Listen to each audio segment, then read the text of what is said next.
we rise. Thousands of deep, eerie voices responded to the call of their maker, making the crumbling and burning streets look even more like a scene out of an apocalypse, and the appearances of those harrowing figures didn't make anything better. Having stepped out of the shadows, their forms had become clear, and what a ghastly sight they made. Their forms varied, but there was a single constant, and that was their very clear relation to wolves. Around 70% of them looked just like regular wolves, but not only were they much bigger and appeared vaporous in nature like ghosts, there were also some that had strange add-ons. Some had horns, some had wings, some had multiple eyes, and some had large ears. And as for the remaining 30%? They were even more irregular. They were humanoid wolves. They stood on 2 legs and possessed 2 fully functional arms with 5 fingers that ended in claws. But unlike the enlightened beasts back on Eridel, that was where their relationship to humans, elves, and other enlightened ended. These humanoid wolves had completely retained their wolven heads, and black vaporous fur covered every inch of their bodies like the beasts they were. Even their legs were double-jointed and had paws instead of feet like an ordinary wolf. It was bizarre. And as if their daunting appearances weren't enough, they each radiated an aura filled with death and eldritch coldness. There was an alien savageness in their eyes that words alone could not correctly identify, and their silence only made things worse. They didn't growl or snarl like normal aggressive beasts, no, they just stood still and watched. What was even scarier was that it could be perfectly imagined how one of these wolves could sit in the corner of someone's bedroom, perhaps blending in with a shadow. And an innocent human who was peacefully interacting with his C-cube, maybe watching a show or reading a book, would be none the wiser that their life was no longer in their hands. They wouldn't even know how they died. Bring me more souls. Their creator spoke, her form multiple times more terrifying than theirs. A hunt?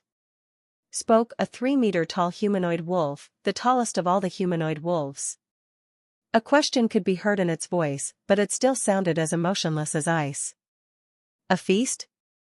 Said a giant 6-meter-tall wolf with ram horns on the sides of its head. Growth breathed a 5-meter-tall wolf with wings on its back. As the sire commands, started a perfectly normal-shaped wolf with no add-ons, yet standing the tallest at 7 meters high. So shall it be. Every wolf said in unison.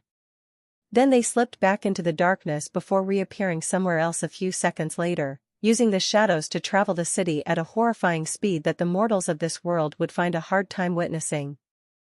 And they did it all without making a single sound. No feet could be heard during the few times they ran under the daylight, no sound effect as they wielded the shadows, no growl as they leapt with menace. It was all silent. Such a sight was nothing if not blood-curdling, and it was very evident that this city was doomed. Such was the fate of a land that hosted a horseman of apocalypse. Eridel world. Eridel watched this apocalyptic event with interest. Those wolves were the result of the death using her corruption abilities to transform a soul, an ability that all horsemen had. Of course, the results were different and they didn't all become wolves. For example, the horsemen of conquest could turn souls into strange entities covered in tentacles, mouths, and eyes. However, the result still took influence from the soul itself. As was shown, any animal the death had used that ability on had become a wolf, regardless of what kind of animal they were before, and they only retained a few features from their previous forms. A bat had become a wolf with large bat ears, a bull had become a wolf with horns or hooves, or sometimes both, a bird would become a wolf with wings, and a spider would become a wolf with multiple eyes or multiple legs. But for the humans, or to be more specific the enlightened races, they would become a completely humanoid wolf and only very rarely would they be able to keep things like horns, a halo, or wings. For instance, a regular demon would just become a humanoid wolf and would lose his horns, but a demon who had amazing compatibility with the corruption would not only retain the horns, but also his racial abilities, which was what made it so hard. Watching a horseman corrupt a life form was always interesting for Eridel to watch, because unlike if that were to happen on his own planet, he didn't create the life forms of other worlds so he couldn't perfectly predict the result. So it was like watching someone trying to unlock a rare character in a game. Most of the time they would get the usual common stuff, but every once in a while they will get a nice surprise. But as for all the lives that were being taken, he didn't care too much. He had seen a scene like this take place multiple times before, and in each of the 4 worlds he had sent a horseman. And regardless of what his view on those actions were, repetition creates indifference. But on that topic, when it came to murder, Eridel's view on it was unsurprisingly apathetic. Having almost reincarnated before his soul was whisked away, he had reached a sort of limbo where he didn't see the death of a body as true death. True death was actually the destruction of the soul, and as long as it didn't perish, you would once more walk the lands of the living, even if you didn't retain your identity. Naturally, that meant nothing here since the souls were being devoured. These people were truly dying. But once you create an excuse for any act and truly accept it, is it that much of a surprise that you accept it once more when it crosses your new boundary? When faced with this dilemma, some people just created a new boundary. A lot of the time that held, but sometimes an even bigger boundary than that was needed, and some actually created it. But then there was people like Eridel who just decided fuck it. Killing people was sad, but if it was needed for his goals, then so be it. The only thing he wouldn't intentionally do was torture the innocent, and that was a boundary he would not be crossing. In his mind, any action that had the end goal of causing suffering towards the undeserving was evil, especially if it was for the sake of pleasure, and evil was something he refused to be. In the event that he needed to slaughter someone, or even a group of people, for gain that he couldn't do or even merely wouldn't do without, he would first look for his enemies. If he needed more than just his enemies, then he would look for those he considered evil. If he needed more than that, then he would target a large faction that he was opposed to, regardless of the values of the individuals within. And if he needed more than that, then unfortunately it was anyone on sight. He would only make preemptive measures to ensure that the innocent didn't suffer in the process whenever he could. Of course, it was utterly impossible to avoid harming everyone you wanted to kill, especially if it was through a third party, but Eridel couldn't bring himself to care about every single scenario like that. Almost every goal could accidentally harm others. Even the simple innocent pursuit of becoming beautiful could bring woe to those who wished desperately to obtain you but lacked the capability. And for everyone who wished to win, it meant that you wanted others to lose. Of course, a group of people could win together, and that was good. Perhaps your innocent goal was for your country to never lack food, thus everyone wins. But what about the animals? And if you wanted to make your country vegetarian, what about the small creatures whose livelihood was those plants that you didn't want getting violated? And if you were advanced enough to make artificial food, then who were you benefiting from to get the energy to feed a whole country? And if all those problems were solved, what about those who watched in envy, hating the fact there was a heaven that was barred to them?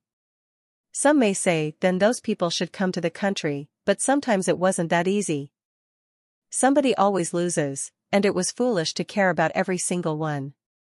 Eridel wouldn't care about the people who despaired because of his appearance, he wouldn't care about the people who despaired when he obtained a priceless treasure and they didn't, he wouldn't care about the people who cried after losing in a competition in which he was competing, and he wouldn't care about the few seconds that someone may feel pain as he claimed their life. If he could make the effort to stop the suffering, then he would, but if not, it is what it is. That was Eridel's belief. Eridel gave one last glance at his third soulmate to check for the nth time that there were no great threats before focusing on his next project. No rest for the wicked, as they say. Thankfully, this one would require little to no effort. When he had made a deal with the moon, he had promised to help Zuko become Kaiser if she helped the others in the campaign against envy. And since he was such a magnanimous, innocent, honest, pure, righteous, and loving planet, he would honorably uphold his promise. It was absolutely not because powering up Zuko was one of his agendas. This was all about integrity and virtue. Justice and law. Sometimes I really wonder what these people did to deserve someone as great and humble as me. Should I start taking taxes? Eridel shamelessly wondered to himself. In the next moment, he focused on Zuko and began to coalesce the surrounding energy into a single point, beginning the process of creation for the first time in a long while. Iridius world, sea, between central and west continents. Swimming vigorously through the turbulent heavy waters was a 45 m or so long mutated sea centipede. He was completely covered in glossy black chitin reminiscent of metal, and it had white glowing patterns all over it that illuminated the dark depths of the sea. He had over 100 robust legs that ended in sharp points that glistened fiercely, and instead of mandibles for a mouth, he had a set of jaws filled with savage fangs that looked like they could shred flesh with vicious efficiency. Obviously, this was Zuko, the moon's fifth apostle. And currently he was scavenging the waters by himself, looking for rare resources that would push him into the fourth realm so that in the upcoming battle he could claim victory. Now, some may call him overambitious for even thinking about contending with the local sea emperors for the position of Sea Kaiser whilst being a mere sea king with peak third realm essence cultivation, but he had full confidence in himself. He knew that he would be facing off against emperors in the fourth realm whose strengths would be ranging from the first stage to even the fifth, but by the time that battle happened, he himself would have been in the fourth realm. He wasn't called the strongest sea king in the sea for no reason. His prospects were peerless amongst those in the same stage and even a few above. On top of that, with his two contracted skills, namely, Divine Lunar Punishment and Divine Lunar Enhancement, he had confidence in slaying an emperor at the fifth stage. After all, those with that kind of strength wouldn't be appearing immediately. The reason those in the first to third stage even dreamed of becoming Kaiser when emperors at the fourth and fifth existed is because everyone knew that those big figures would be biding their time, and that was for a number of reasons. 1. If they dared to show up early, the only fate they would experience was being swarmed by thousands of sea creatures including lesser sea emperors, sea kings, and their subordinates. The seas had no rules, and anything to obtain victory could and will be done. And 2, those big figures were planning to devour the victors of the lesser emperor skirmish. You see, the seas were boundless and the average strength level of sea creatures surpassed that of the land dwellers, but that is only because they endlessly fight and devour each other. However, something like this can only occur amongst the low to mid-level beasts. Top-level beasts are not only hard to find, but they are also a lot more unwilling to just risk their life for a small chance of a power boost. Even if there were benefits in a top-tier emperor, stage 4 to 5, devouring a lower tier 1, stage 1-3, which emperor was not smart enough to stay far away? The only thing that a top-tier emperor could easily catch were the ignorant kings and below, but it didn't need to be mentioned how ineffective that was. Only in a Kaiser battle or something similar would emperors and their subordinated kings come to risk their life, and that meant that if a situation like that didn't arise, they would have to rely on natural resources like the land dwellers. But the dilemma here is that there are far less accessible resources in the sea than there are on the land. In fact, it was because of that the sea emperors had begun to eye the land, some of them even claiming islands rich in resources as their territory, harvesting the goodies within whenever they could. But still, it wasn't enough, and that was why the highest stage of the sea emperors in this sea was only the fifth. Other seas also faced this problem, and it resulted in a devious scheme that began to take place in every Kaiser battle. Those in the first to third stage would fight and devour each other over a span of a few days, gaining strength that could even push them into the fourth stage if they were the last one standing. But the top emperors would never let that happen and would arrive before the climax, when there were mostly only those in the third stage, and then they would begin to feast. Zuko knew all of this just like everyone else. In fact, it wasn't just Kaiser battles. Even the battles that sea kings fought for the position of local sea emperor were like this. But he, along with the low-tier sea emperors he would be fighting against, hoped to flip the script on the top-tier emperors and become Kaiser. But the difference that separated him from them was that he had the backing of the moon. His talent had risen too greatly after he had become an apostle, obtaining access to the elusive metal and water laws, and on top of that he even had the unfairly powerful contract skills. Status. Zuko called out. Status. Name, Zuko. Titles, Sea King, Favored Son of the Sea, Ark Lord, the Moon's fifth apostle.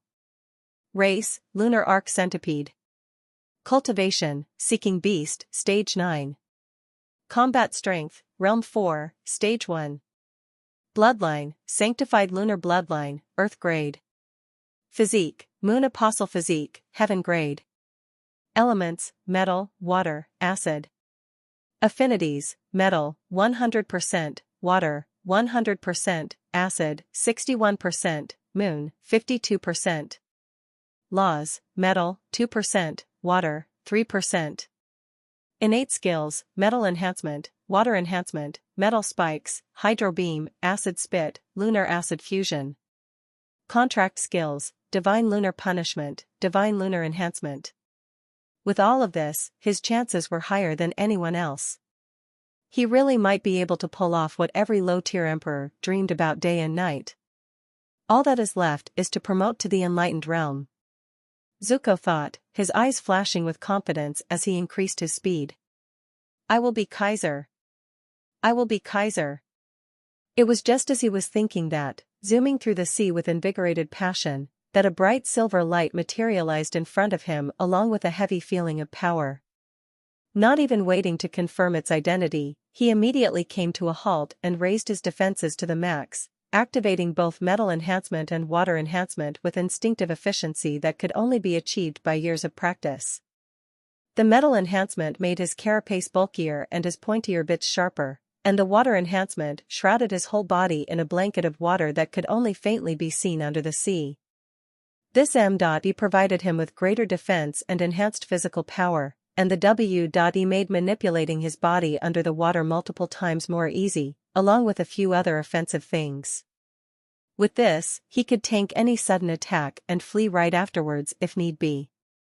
Now, a dweller of the land might think he was overreacting by activating 2 enhancement skills at once without even confirming a threat, but any sea dweller worth mentioning would be commending his battle instincts greatly. Here in the vicious sea, it was common knowledge that anything could be deadly. Something as unassuming as a rock could suddenly sprout tentacles, and in the next moment you would find yourself in a fight for your life. It was horrendous. The number of times he had almost fallen to such a situation was more than a little eye-opening, and it wouldn't even be a stretch to say that he had PTSD the way his nightmares operated. There were many like him under the sea, and as such, the number one unspoken rule had become, if it moved, shined, changed colors, made a sound, or anything synonymous, never, ever let your guard down. Fortunately, it looked like he would not be facing a repeat situation of sudden death trap. The lights had faded after a few seconds, time he had taken to create a lot of distance, and in their place remained a silver-colored fruit that glowed softly. However, there was something very familiar about it, and it only took him a second to figure out just what. This? Zuko inwardly exclaimed with shock. It was not that he recognized the fruit. In fact, he had never seen anything like it before in his life, something that wasn't surprising here in the deep sea. What really got to him was the aura the fruit had begun to exude after everything had calmed down. It was a familiar aura that he had only felt a few times before, however it was something he would never be able to forget even if he had only experienced it once. And it was none other than the aura of the Moon Mother. How could this be? Zuko thought with rising excitement as the notion of the Moon Mother contacting him again crossed his mind. But even with that thought process, he didn't dare let down his guard. There were all kinds of entities that could entice you before they destroyed you, and even illusions weren't rare down here. But he was really and truly excited.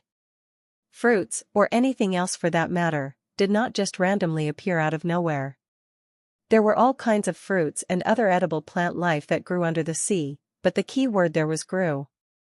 They emerged from the seabed or formed on cave walls, starting small and growing bigger and bigger until they reached their maximum capacity, something that could take a span of months to years.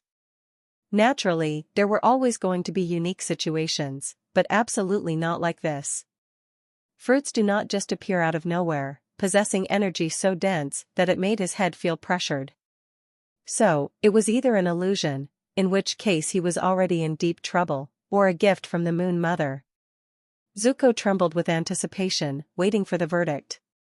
He tightened his defenses to the max, coiling his body around until his head was buried within, and then watched with unwavering eyes through a tiny gap even with his spirit sense spread far and wide. 1 second later. 5 seconds later. 15 seconds later. Zuko was almost sweating with tension. 30 seconds later. What's going on? Why has Moon Mother not said anything? Is this really a trick? Zuko's throat constricted at the thought, nearly causing him to choke. He really didn't want this to be a hoax, because he could tell that consuming the fruit would be extremely beneficial to him.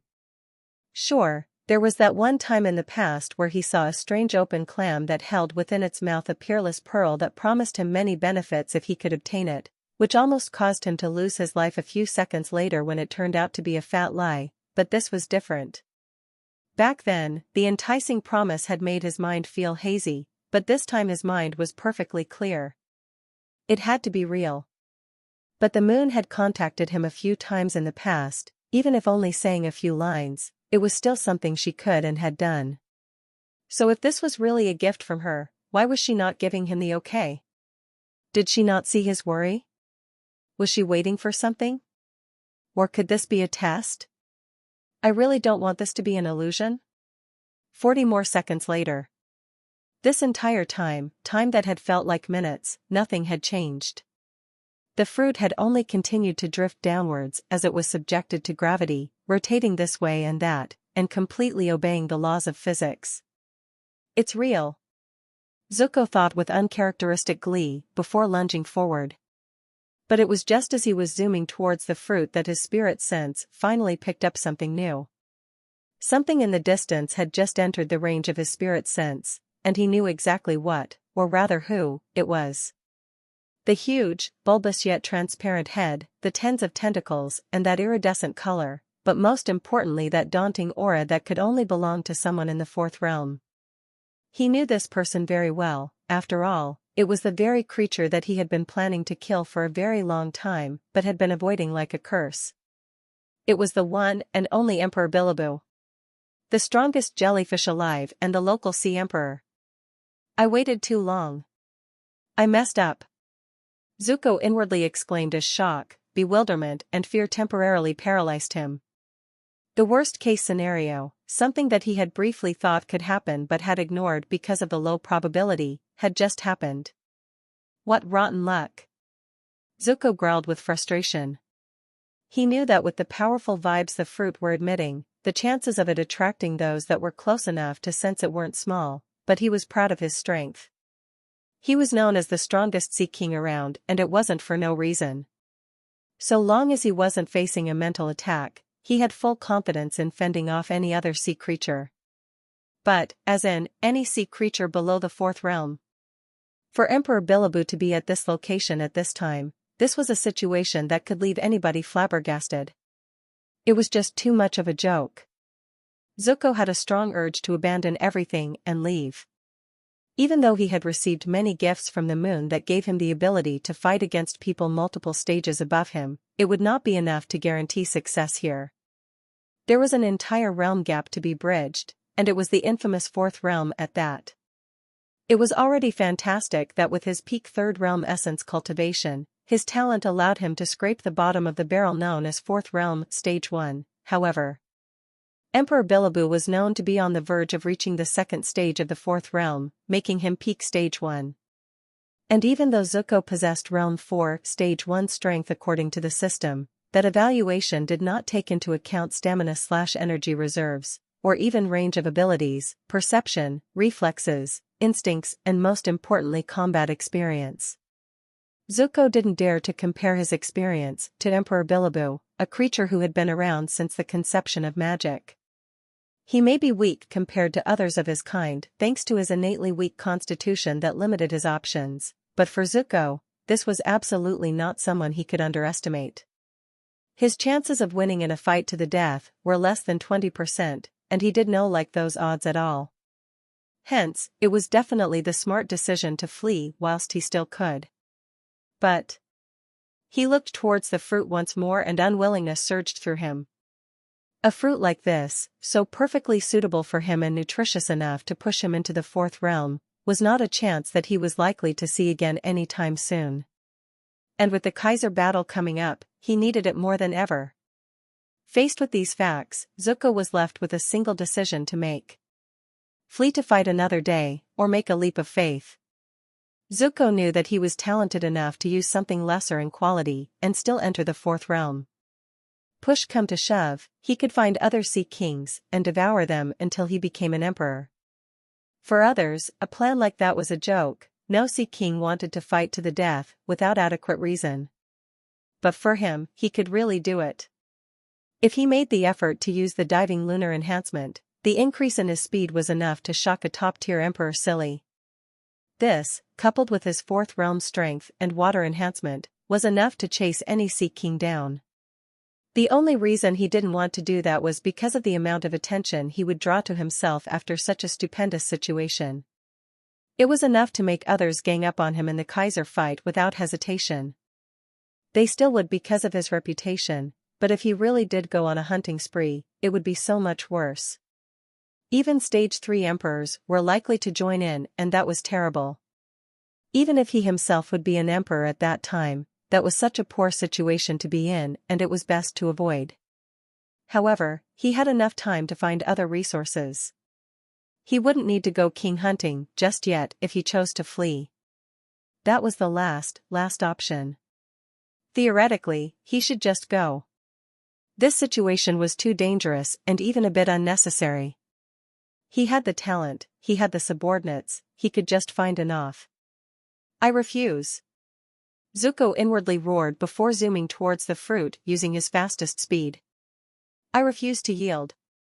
He roared out this time, knowing that he was definitely within the range of Emperor Bilibou's spirit sense and could be heard.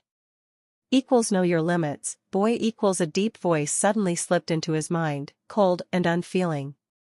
However, Zuko paid it no heed. From the start, there had been only one option. His body may have buckled with fear and his soul may have shivered with warning, but his will, the same will that helped him with his mutation back then, the same will that made him take the risky deal with the moon, the same will that brought him this far, only gave him one choice. Fight. Fight. Fight. But fight for his destiny, not for the sake of it. He wasn't dumb enough to fight to the death with Bilibou. But if he played the situation perfectly, he might be able to escape with only a brief clash and a few severe injuries. The chances were low, but he had to do it. The mysterious fruit felt like it was harmonizing with him and he hadn't even touched it yet, it was too good to pass up. Equals so be it, equals the voice came again. As he came closer to the fruit, he noticed that Emperor Bilibou had shrouded himself in electricity and his speed had increased exponentially. As a matter of fact, his figure had become indistinct and he could barely perceive it. It was more like a collection of lightning bolts were spreading out towards him and it would soon catch up. This was why he hated lightning users. Whilst the low-level ones were even more dangerous to themselves than they were to others, the high-level ones were completely immune to the effects that their lightning abilities had on the water, and in fact they could use it to their benefit. The water, which was previously one of his greatest benefits, would now become one of his greatest enemies in his fight against Bilibou.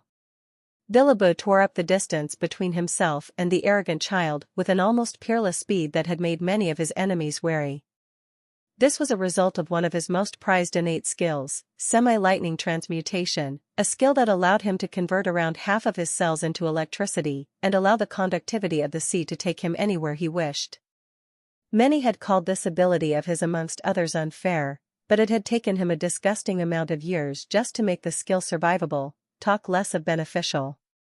His jellyfish race was a feeble one and found it hard to enter the third realm, and that was the case for first-generation jellyfish as well.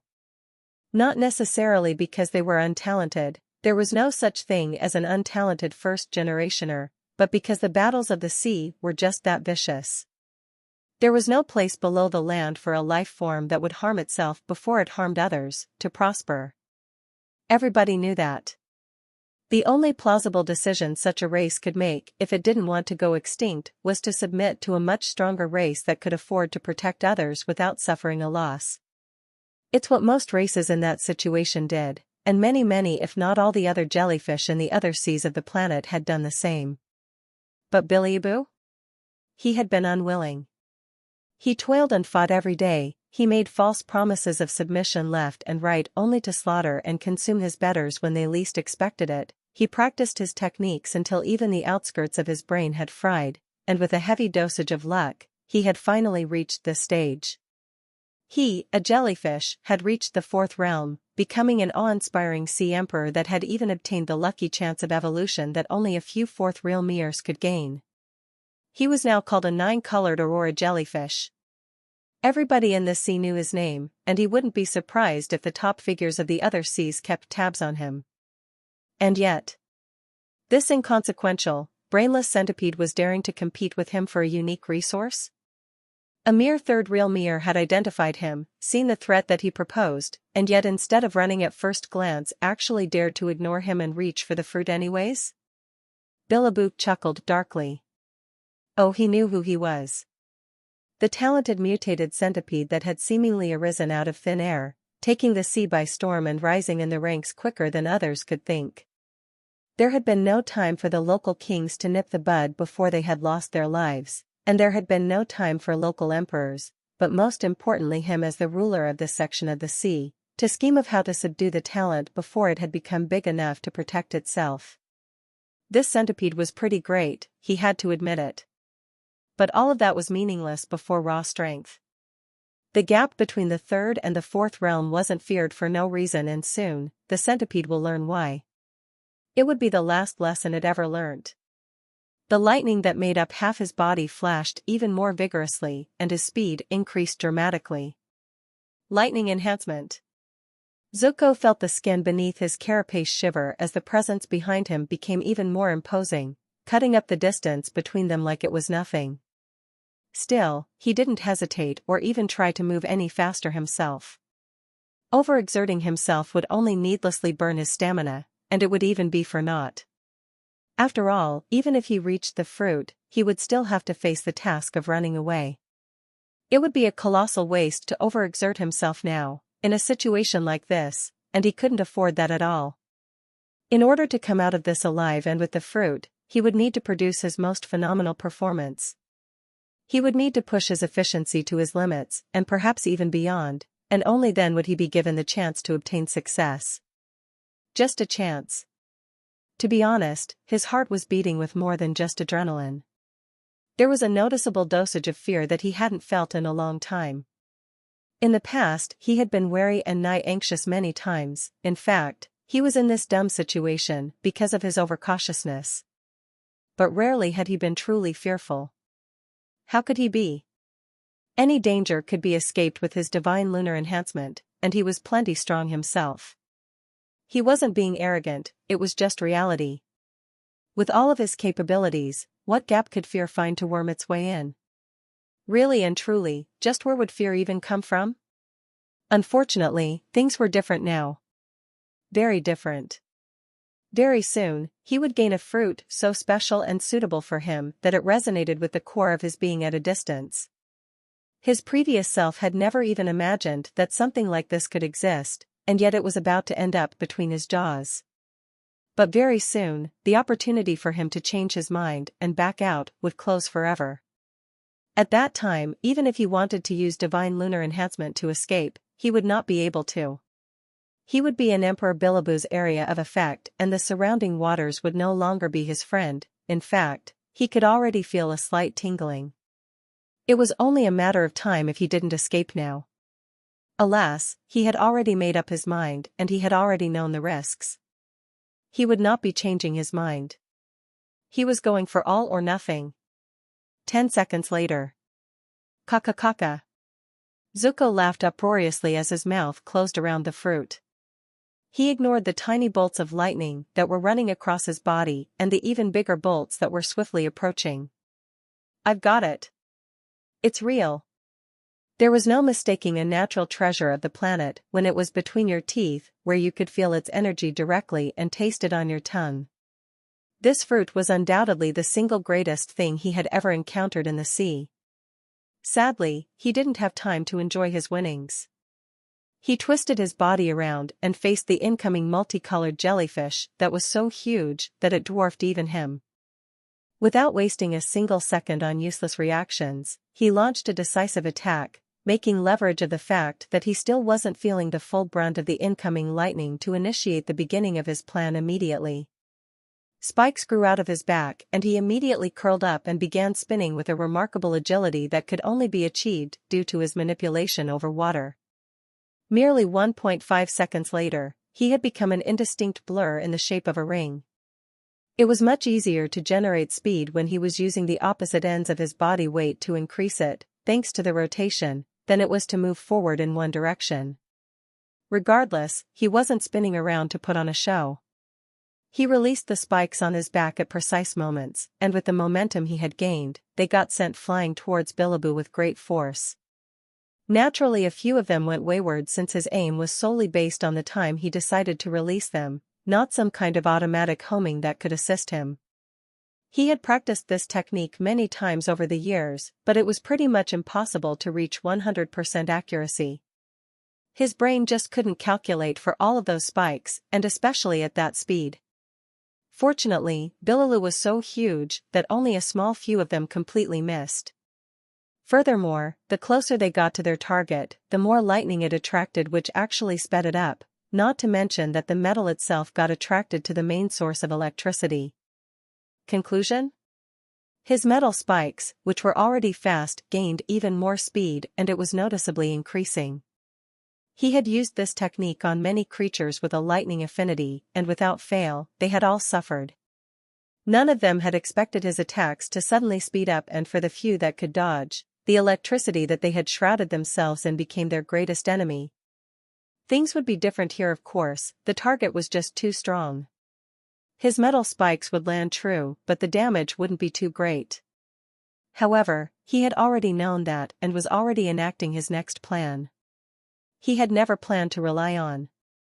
Zuko recoiled in shock as he watched the metal spikes he had shot out suddenly rebound towards him. The lightning they absorbed increased exponentially out of nowhere, and all of a sudden the spikes were zooming towards him with twice the speed. Moreover, all of their sharp ends were directly pointing at him despite the fact that they had been knocked out of their original trajectory, something which should have had them spinning every which way. And now, out of nowhere, he was in trouble. How is this possible? He exclaimed inwardly. Still, he reacted quickly and swam downwards to avoid the supercharged spikes. It wasn't super difficult to dodge, but he still got hit by a few. As expected, they penetrated his carapace despite the metal enhancement. Actually, it would have been weird if it didn't. The spikes were made from the very same material and they had the assistance of speed, sharpness, and electricity to make penetration possible. However, he didn't feel pain from that at all. His carapace was designed to take damage and had little to no feeling. The electric currents that were seeping into his flesh were certainly uncomfortable, but with the amount of adrenaline that was coursing through his veins. But soon enough, he realized that he had made a mistake. Bzzzzzzzzzzz. Having chosen to descend to dodge the spikes rather than swim backwards, he had given Bilibou the time needed to come close enough to thoroughly enshroud him in his electric domain. Now, he could barely feel the water around. It had become filled with electricity and now obeyed the command of only one being. What a blunder. I should have endured the spikes and ran rather than focusing on dodging. I really messed up. Zuko thought warily as he felt the foreign water around him. But how in the sea did he do that? How crazy is it that his own attacks would be reflected back at him? How was he even supposed to respond to that?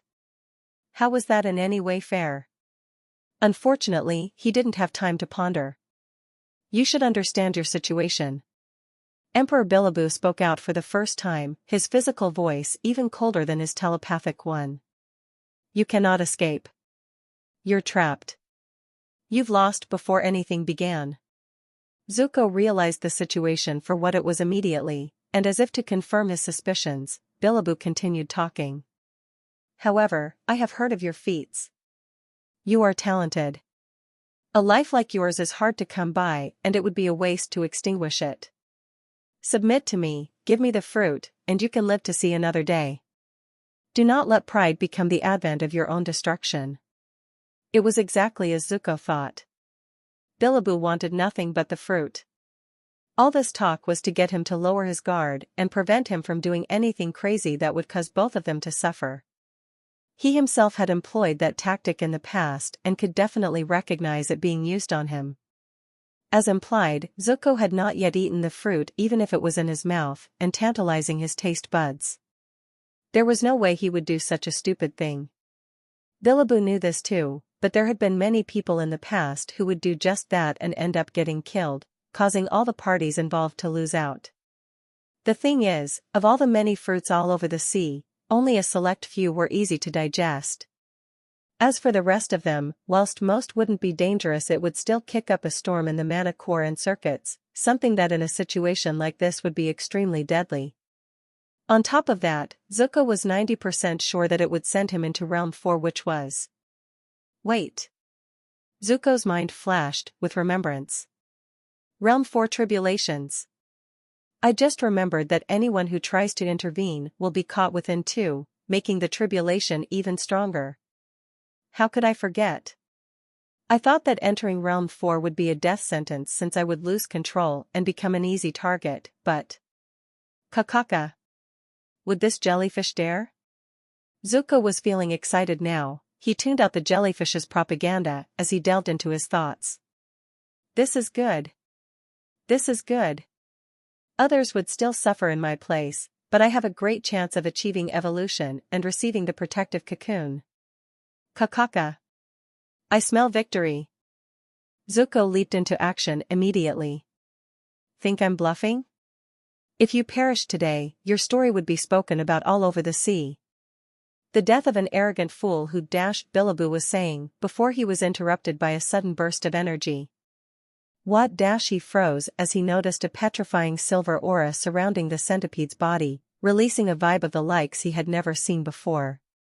It may have lacked the aura of raw power that would have made him truly fearful, but it had a feeling of authority that compelled him to bow his head and humble his tone.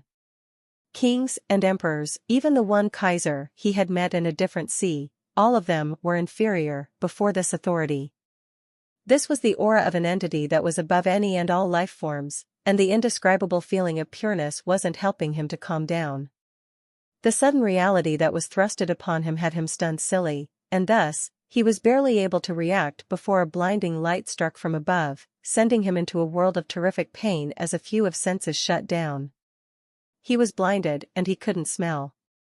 The damage from that attack had severely harmed the necessary organs and left him in quite a pitiful situation. However, other than some burnt flesh, that was all.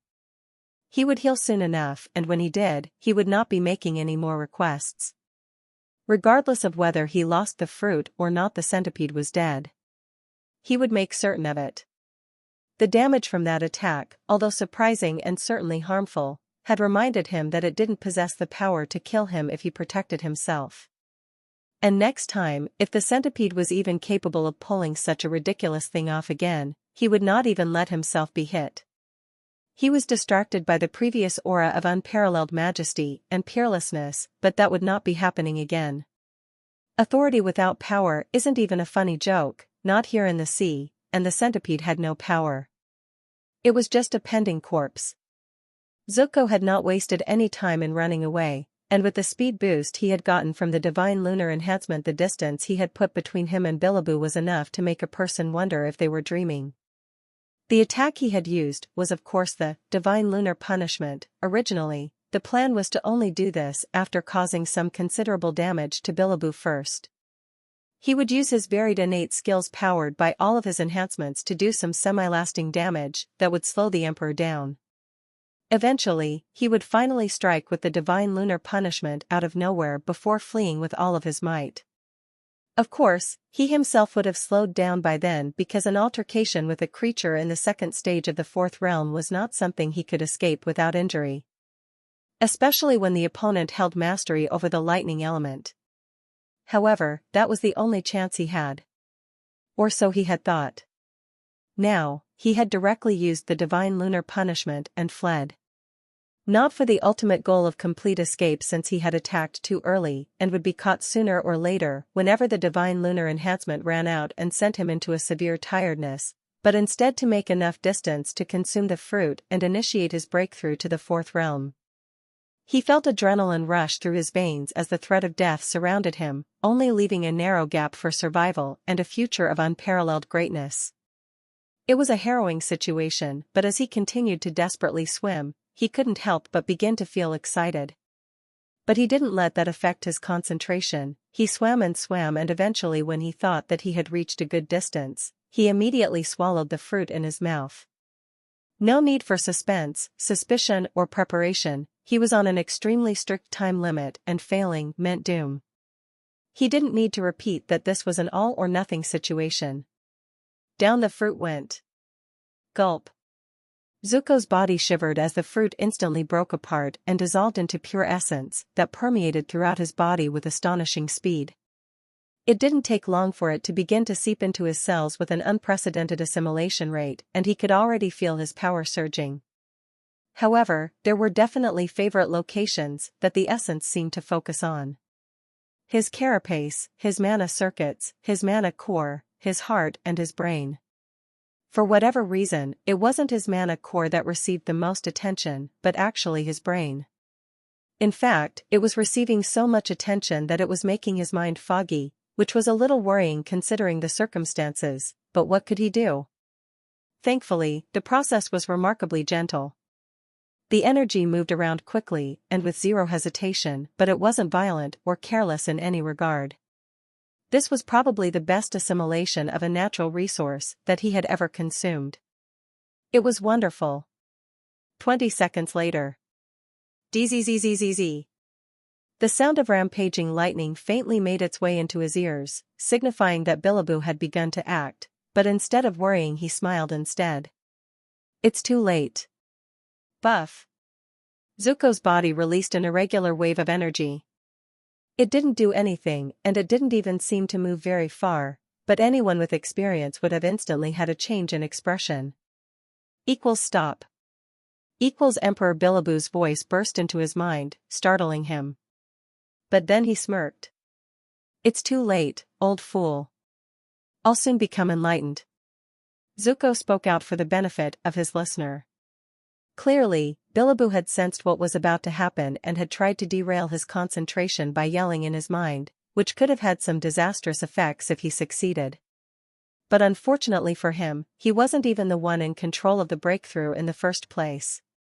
The essence from the fruit was doing everything on its own as if it had a mind, and he was just enjoying the process. What bliss! Kakaka! The look on your face must be a sight to behold. Zuko exclaimed. Even if his mind was feeling extremely strange thanks to what was taking place in his brain, he didn't forget for 1 second to spit out toxic words to his enemy. Why are you so silent? Come, attack me. You still have a little time left. What's wrong? What's keeping you so flaccid? Have you swallowed something strange? Oh my depths. That must be it. With your kind of intelligence, you must have eaten some feces after confusing it for something precious. What a silly fool you are, old fish. Quickly spit it out and let this majesty examine you. Zuko yelled with badly concealed glee, trying to feign a voice of concern. Bzzzzzzz, bsh, bzzsh. Needless to say, he failed. If the hyperactive state of the lightning were anything to go by, Emperor Billaboo was furious. Very furious. What a pity. Zuko thought with a dementedly wide grin. To be honest, this was the first time he had ever acted like this. He had witnessed the behavior before and had even been a victim of it himself many times. And as such, as a being of experience, he could tell you that it was truly a dastardly thing to be subject to. Even killing the creature that violated you would not be able to wipe away the toxic stain that would stick to your mind. You would only have to forget about it after a few days or go on a horrific killing spree to lose your mind in the slaughter. Zuko had never felt the need to inflict this on somebody else because it was so much easier to just kill, but here and now. Oh, the joy! He knew that Bilbo wouldn't risk getting any closer after recognizing that his body had already made the signal that would draw the tribulation, so he was free to say anything that he wanted and the other party could only endure it. Ecstasy vibrated through his nerves as he watched the Sea Emperor rage at a distance, but not dare to come close. This was almost as good as climaxing in the body of a female. He continued to sing songs of unadulterated damage and poison, searing the ears of his greatest foe with noticeably increasing expertise. He utilized the culmination of his entire life's experience to formulate lyrics of such toxicity and fatality that even Bilbiboo had fallen completely silent. But it was just as he was about to reach nirvana, just as his eyes were about to give up resistance and fall to the compulsion of rolling up in complete euphoria, that he suddenly noticed a heart-stopping gathering of inexplicable energy far above his head. Pleasure fled his body and was slowly replaced by grimness. Above his head, he could just about see the light of a mysterious circle that had strange symbols all over its construct, but despite the vast distance between them and the poor vision that was provided, he knew exactly what it was in an instant. It was none other than the one and only infamous tribulation circle. Rumor had it that it emerged in the sky, far above the sea, and that it had pure white clouds that surrounded it whenever it appeared. He believed the former, but he wasn't sure about the latter. How could he be? Anyone who was impressive enough to undergo a tribulation was far below, hoping to one day reach the depths. Only trash and bottom feeders stayed at the surface of the sea and were free enough to see each and every tribulation. Nobody doubted that it was a marvel to behold, but what was the point of being able to see it any time you want if you yourself would never be graced by it? Zuko felt the urge to expel his disdain with a snort, but decided to hold his composure. This was the time of his life, and he wanted to face it with matchless valor and imposing dignity. He had nobody watching but an old multi-limbed fish who couldn't wait to gnaw on his bones, but he wanted to remember this moment later down the line and be proud of himself and the way he acted when confronted with the one and only tribulation lights. Zuko's eyes shone brilliantly as his thoughts ignited his will and ballooned his confidence. Flash. The tribulation flashed with an infamous pulse that signified that charging of the lights. And it was this flash that finally allowed Zuko to confirm that what he was facing was really and truly a white tribulation. It's actually white. It was hard to tell down here in the sea what color of tribulation you were facing before it slammed into you and knocked you silly. The distance was too great and the vision was too poor, but the flash of the charging circle would tell you all you needed to know. I'm actually getting a white tribulation from the first light. Zuko inwardly exclaimed, almost yelling out and breaking his composure even. Everybody knew that the top sea emperors experienced 2 golden tribulations and then a single white one at the end. It had become a sign of the rising overlord and everyone wished to experience it. Sure, it came with more danger, a lot more danger actually, but if you survived, you were destined for greatness if you didn't get killed early. Now what would it mean for him, if he got a white tribulation from the very first light? He had heard that Kaisers, or those very close to that, had experienced 2 white tribulations. But what would that make him if he survived 3? His talent is too great. I have to kill him no matter what. Biliboo thought as his tendrils flailed around wildly. Rage so intense that it affected his vision revolved around his body like molten lava, making him feel like he was genuinely heating up. In fact, he wouldn't be surprised if he were to start steaming. Never before had he been so angry. First, he had to stand aside and watch as that filthy, filthy centipede vomited out afflicted line after line without being able to do anything about it. It had been easy enough to endure it in the beginning. After all, what rotten words had he not heard before? But the words only continued to rise morbidity, seemingly without limit. The words that had been launched at him like attacks had eventually reached a state that left him temporarily flabbergasted. And only temporarily, because that was the moment that the anger he had been suppressing broke out of his control and promises of slaughter sang throughout his mind. Do you want to know why your mates are cheating on an expired like you with your children and just about any bottom feeder who comes close enough?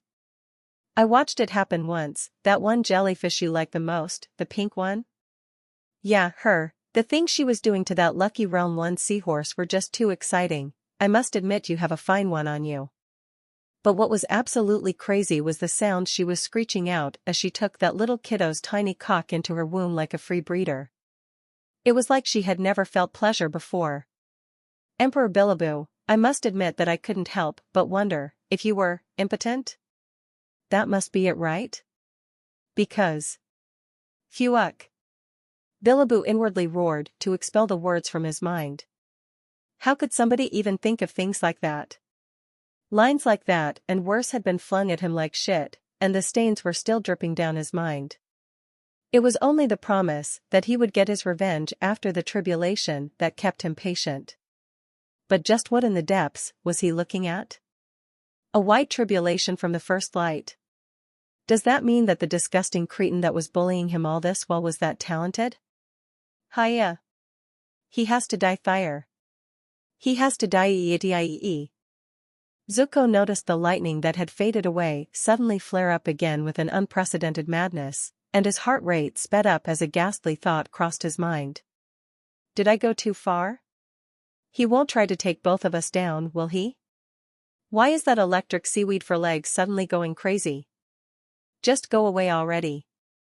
Zuko panicked as he watched the Sea Emperor suddenly act up at this.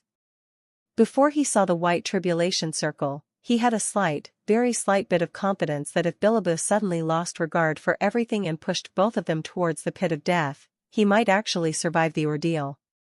After all, it was defense that was his strongest feature, and it was this very same feature that was the Jellyfish Emperor's weakest point. In a contest of endurance, even with their gap in cultivation, he would at the very least be on par. Coupled with the fact that he could survive with most of his body destroyed, he had felt quite bold. Not nearly enough that he welcomed the situation, he was very, very likely to still die. But of the million doors of possibilities, he really believed that one or two existed where he survived. There was still hope. Was being the key word. Now, if Biliboo really threw all caution to the waters and wanted him dead at any cost, there would only be one door of possibility, and it was titled death.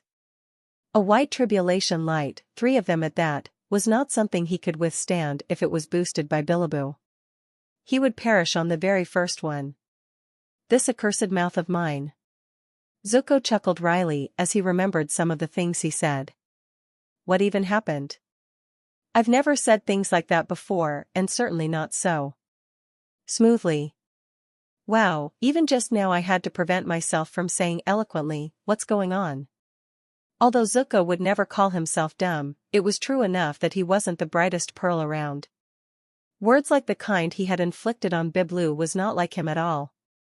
Perhaps the toxicness of it all was like him, he knew himself the best and he knew how vengeful he was, but the brutal efficiency at which they had been used was not him at all. He was a fighter, a very good fighter, but he wasn't a talker. Now, at this critical moment, he had unlocked a hidden skill that he was able to use on his enemy, and what marvelous results it had. Come, come, all dwellers of the sea. Look and marvel at the great Lord Zuko's words. The lines are so toxic and the moral boundary inexistent. Just look at the effects. A Sea Emperor is so angry that he might seek death. He really might do it. Come, come. Don't miss out. Kaka. What great luck I have. Zuko thought with mixed emotions. I actually provoked such a situation at such a critical moment.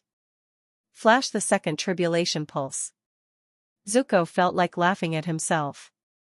It had felt good at the time to talk down on a stronger enemy who had caused him so much stress and fright, but now look at the situation.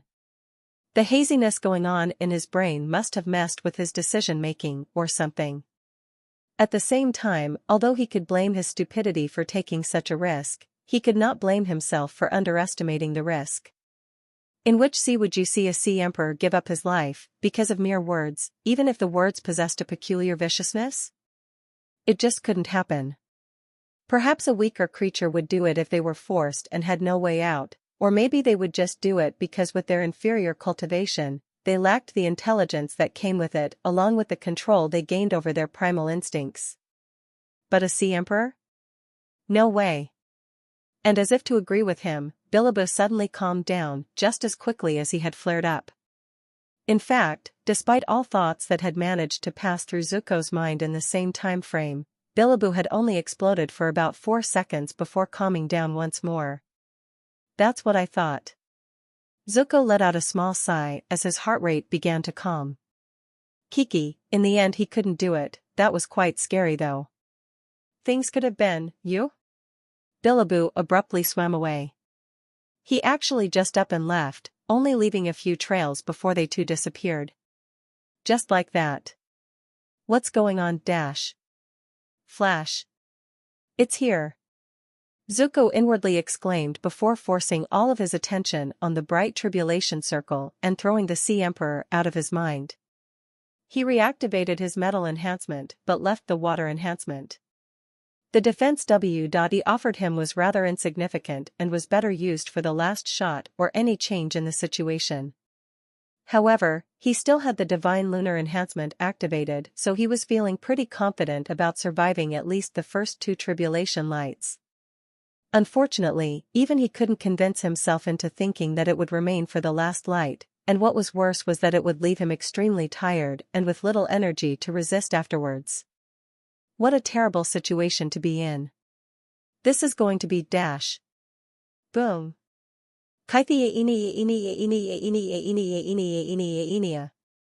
Zuko keened in pain as the tribulation light struck his body from above undefendable might. His body, which had been coiled tightly, loosened and recoiled backwards. He was even twitching. What? From the depths, was that? Zuko wondered with fright as the state of his dizzy mind worsened. This was pain of the kind he had never felt before. It had straight up bypassed his carapace and flesh like as if they were illusions and struck something within him that he didn't know existed but could now feel like acid on exposed nerves. That question had taken him a whole 20 seconds to ask himself, and the only answer was a bright flash. Flash. What Zuko didn't know was that he had taken damage to his body as well, it's just that the damage to his soul was too overbearing and consumed all of his thoughts. In comparison to feeling soul pain for the first time, the damage to his physical body wasn't even registered. Giant air bubbles escaped Zuko's mouth as he lost control of his breathing. His eyes twittered every which way as he desperately sought something that could save him, and the only thought that governed his mind was the fear of death and the feral desire for survival. All of his dignity had vanished. Flash. Zuko froze like a pitiful magic beast, Realm 1, that had caught the attention of an enlightened beast, Realm 4. He couldn't resist, he couldn't flee, and whether he lived or died was no longer in his control. Moon Mother, save me, Dash. Flash. EHHUKAHK. Zuko choked violently as he saw the second tribulation complete its power-up. He was frozen for a single second longer before primordial fear hijacked his instincts, and he turned around to flee. Kiai. He wailed as he forced his body to swim as fast as he could, his body releasing pitiful sounds that exposed his racial identity all the while. Unfortunately, there was no existence that could escape if they were targeted by a tribulation. Eridel had designed it very carefully, making sure that no loophole could be found. And in the end, even he himself had unexpectedly become a victim of it. A tribulation could be delayed, it could even be destroyed. But it would always come back, and it would be stronger than before. You could keep on destroying it, in a rare situation where you possessed an item or something similar that could give you that kind of might, but it would always come back, stronger than ever, and at that point your fate was sealed. Nobody could escape. Boom. The second tribulation light crashed onto Zuko, spreading deep cracks all over his body and destroying many of his legs. Zuko didn't even make a sound this time. It couldn't be seen given the nature of his eyes, but they had essentially rolled back.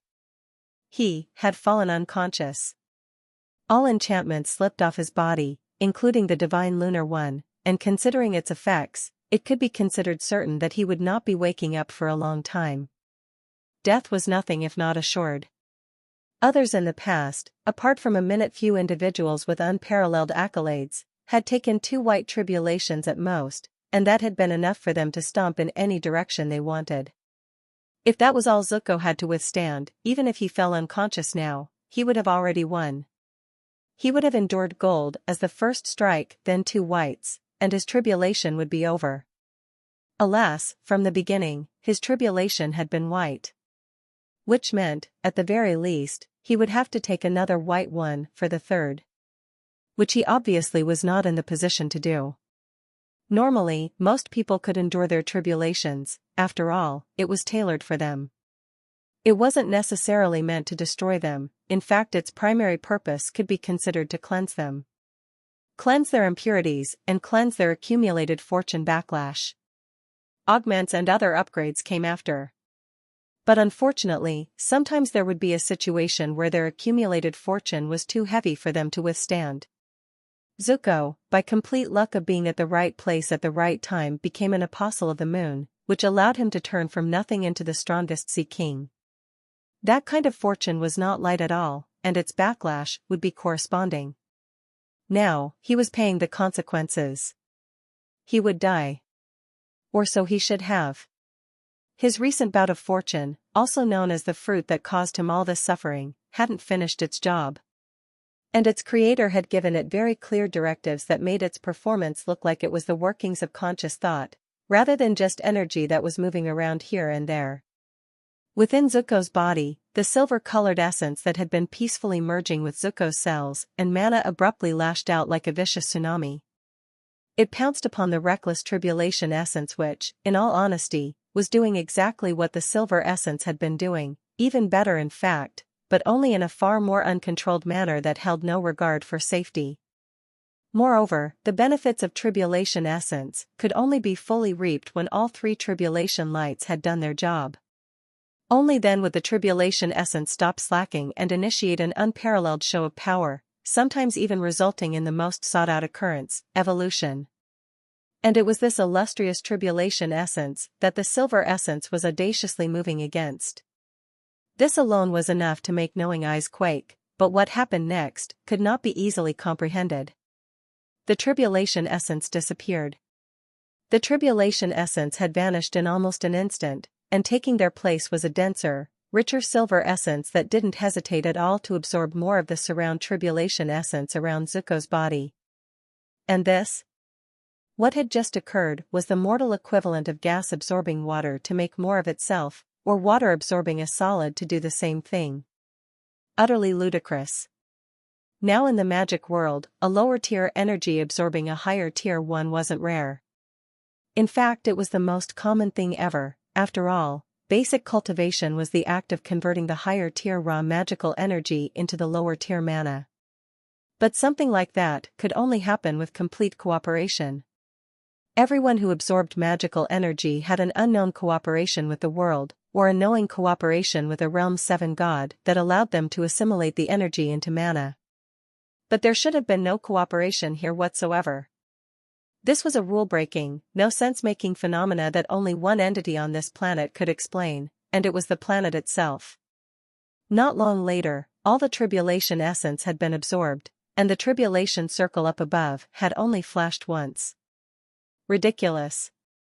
The silver essence didn't stop there either. One would think that with the much higher density and quality of the energy, it would be far more difficult for it to assimilate with Zuko. But defying physics once again, the assimilation rate actually increased. Just what kind of fruit was this? Obviously, the silver essence was not just for show.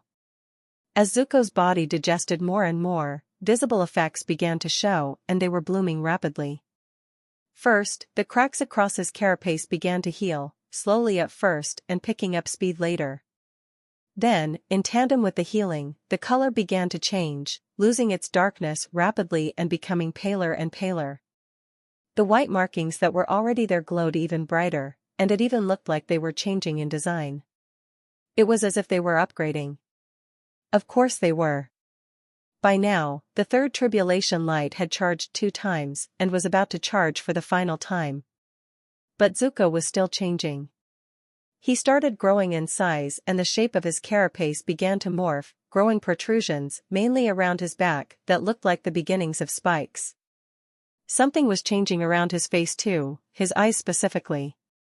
Zuko had two normal all-black compact eyes that most insects had, but the shape of his face around those eyes was beginning to change, almost like it was making room for more. Other slightly more minor changes were taking place, like the overall shape of his body, which seemed to be becoming more thick the closer it was to his head, with his head becoming the thickest. But before anything more substantial could happen, the third tribulation light had finally finished charging. Flash. Zuko was still unconscious, but the tribulation held regard for nobody, not even its creator. After all, its driving force was still the laws of fate. And before the laws of fate, nothing could escape. Speed and tangibility meant nothing. If you were destined to be struck, you would be struck. One might even say that the light was for show. In the abnormal scenario that you accomplished the impossible and somehow dodged the light at the last second, just as quickly as you could process triumph, pain like never before would sunder you once more. Which is to say, regardless of whether or not you actually got hit by the light, you would still feel the full effects of its tribulation as if you hadn't dodged in the first place. It was like a glitchy game. As for Zuko, who laid there, effectively defenseless, with no enchantments to defend himself. Boom! The tribulation light struck, as it was designed to do, and when the oppressive white light had finally faded, the only thing remaining of Zuko was his head and a few extra meters, but they themselves were badly damaged. What made things critical was that his heart hadn't been included in those extra meters. In fact, the only major organ that he currently still had was his brain. Everything else had been obliterated with not even a scrap intact. Perhaps if you looked very hard, you could find a cell or two. But such things, especially as damaged as they were, didn't often last long. In a situation like this, 99.9% of life forms would have had their last breath. What was there to even breathe with? Even creatures like the hammerhead worm that could grow into two entire new worms if it were cut in half, would have a very hard time surviving after being reduced to this, talk less of a centipede that had far inferior regenerative capabilities. But as one could expect, a gift from Eridel himself was nothing to scoff at. On top of that, all three tribulation lights had been overcome. Barely, but still definitively. Just like the fact that there was nothing that could stop the assault of a tribulation light, there was nothing that could stop its rewards if you lived long enough to harness them. Zuko was unconscious and couldn't absorb the new tribulation essence on his own, but if him being unconscious was useless information before, it would be useless once more. The tribulation essence moved throughout the remains of Zuko's body and once more met in contact with the silver essence. This time the tribulation essence wasn't absorbed like before, but expert eyes would be able to notice that they seemed to be interacting in some way. And the more they interacted, the more they seemed to act differently. It was almost imperceptible, but it was still happening. But what the result would be was unknown because in the next moment, Zuko's body, what was left of it, was abruptly wrapped in a silver cocoon that completely shrouded what was going in from any prying eyes. Still, this at least confirmed one thing, and that was that Zuko was evolving. When he next appeared, he would be a different creature. A much more powerful one. As expected, to be honest. Eridel thought, once more using an avatar to rest on a fluffy cloud. His eyes may have been gazing up at the sky as if he were sunbathing on a sunlounger, but his true sight was on something else entirely. It was almost grotesque how calm and unruffled he looked if you could comprehend the complexity that was going on in his mind. To put things in perspective, if his thoughts were converted into material water, it would be enough to drown an entire continent and submerge it below the sea, and this was when he was calm. The thoughts that were circulating his mind when he was concerned about his third soulmate was enough to kill every life form on this planet with its sheer gravity if it was converted into anything material. But that should never be confused for some kind of expert surveillance. Unless he was consciously looking at everything at the same time, something that took a small but noticeable percentage of his computing power, he could actually overlook things. Especially when his planetary instincts, what he liked to call the will of a world, was making him so narrow-minded. In any case, it took nothing at all to look at the events of what was going on around Zuko, and even predict the future to an extent with the assistance of the Domicus records. The Domicus records is a feature of the Eridel system that works very much like the fabled Akashic records, but not as powerful. It's like an AI that uses all information that's been recorded to predict either the past or the future. It could also be called the mind of the Eridel system. The words that people hear when they communicate with the system were completely automated by the Domicus records, and the decisions that it made, such as making anomalies and the like, are also done by the will of the Domicus records. Moreover, its computing power was increasing in conjunction with its gathered knowledge, very similar to the matrix soul cultivation path. The Domicus records isn't too useful to Eridel right now since he could do all that it could do with multiple times the effect, but he liked to use it from time to time, almost like he was training a pet. It wasn't too useful to him now because it was so young and didn't have enough data, but it was growing. Sooner or later, it might even surpass his own computing power. What happened to Zuko was just one of the many possibilities that he foresaw. He hadn't bothered to peer into the history of the sea creature's life just to reach a perfect prediction, but even without doing so he was able to make pretty accurate predictions. Zuko being so cautious that he ended up being found by the local Sea Emperor was amongst the most likely of his predictions. But even a mortal could have predicted that. It's not hard to understand that most sea dwellers are fearful of the unknown, which could make them wait for a long time before they became settled. And once you look at the innocently approaching Sea Emperor, anyone could imagine the incoming comical scene. Even before Eridel had created the fruit, he had known this could happen. So had made many plans to make his plans a success. He had even briefly considered making the fruit self-destruct if everything went wrong and the wrong target ate it, but then he had decided that if such a creature was even able to slip out of his web of plans and reach that point, then eating the fruit was fully deserved. As for the fight that had occurred, he'd pretty much predicted everything that happened there as well. Zuko throwing metal spikes and having them rebound towards him might have been shocking to most people, but those with knowledge would be able to deduce that the potent electricity that the metal had been conducting was enough for Biliboo to obtain control of it. On the same level, a metal user could usually beat a lightning user, but if the lightning user had the advantage of cultivation and control over energy, then any metal user would be played like a puppet. On the other hand, if the metal user had greater cultivation, a lightning user would not be able to cause a single lick of damage. It was pretty much on the level of fire versus water. Literally. Zuko deciding to run to initiate the evolution was the only thing he could do if he wanted to survive, and Eridel had factored that into his plans, which is why the lunar fruit had looked like it was created for the purpose of making tribulations easier. It was. Thankfully, this didn't count as Eridel helping since all he did was create a fruit. Zuko decided to eat it, and as all magical resources did, he obtained benefits. On top of that, and most importantly, all of this took place before the tribulation even began.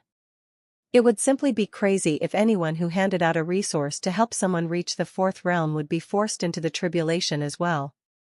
Still, just the thought of what would occur if he was categorized as a helper was enough to make him be careful. The result would have been catastrophic, to say the least. Now that may have been avoided, but Zuko's troubles were not over yet.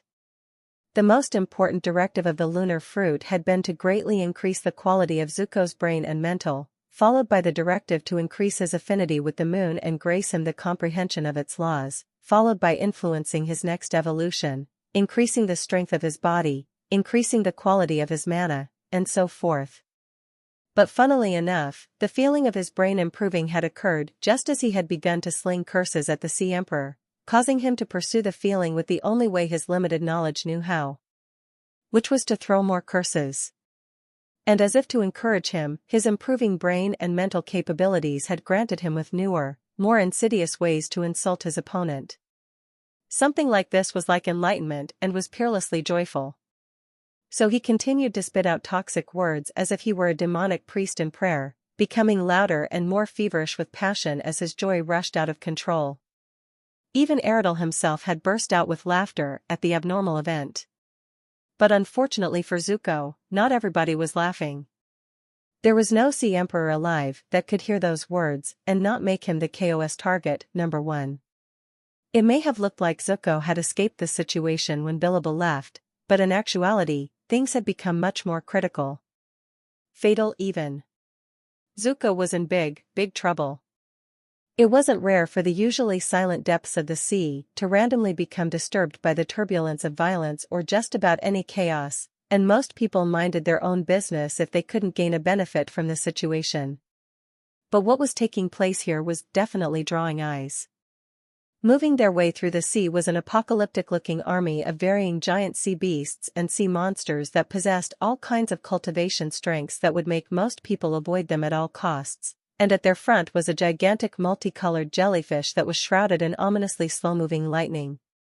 It was the local Sea Emperor, Biliboo, and his army. The menace and killing intent they exuded as they swam with goal-minded focus was like a dark, haunting cloud. Nobody dared to get close, but at the same time, they wanted to know what was going on. It was way too rare for a Sea Emperor's army to move out like this. Because not only did it leave their territory open to assault, but it also became something that would alarm the neighboring Sea Emperors. In any ordinary situation, there was no way they could ignore something like this, and these times were even more tense. At a time like this where the Kaiser battle could kick off at any moment, what Biliboo was doing would be heard by more than just the neighboring Sea Emperors.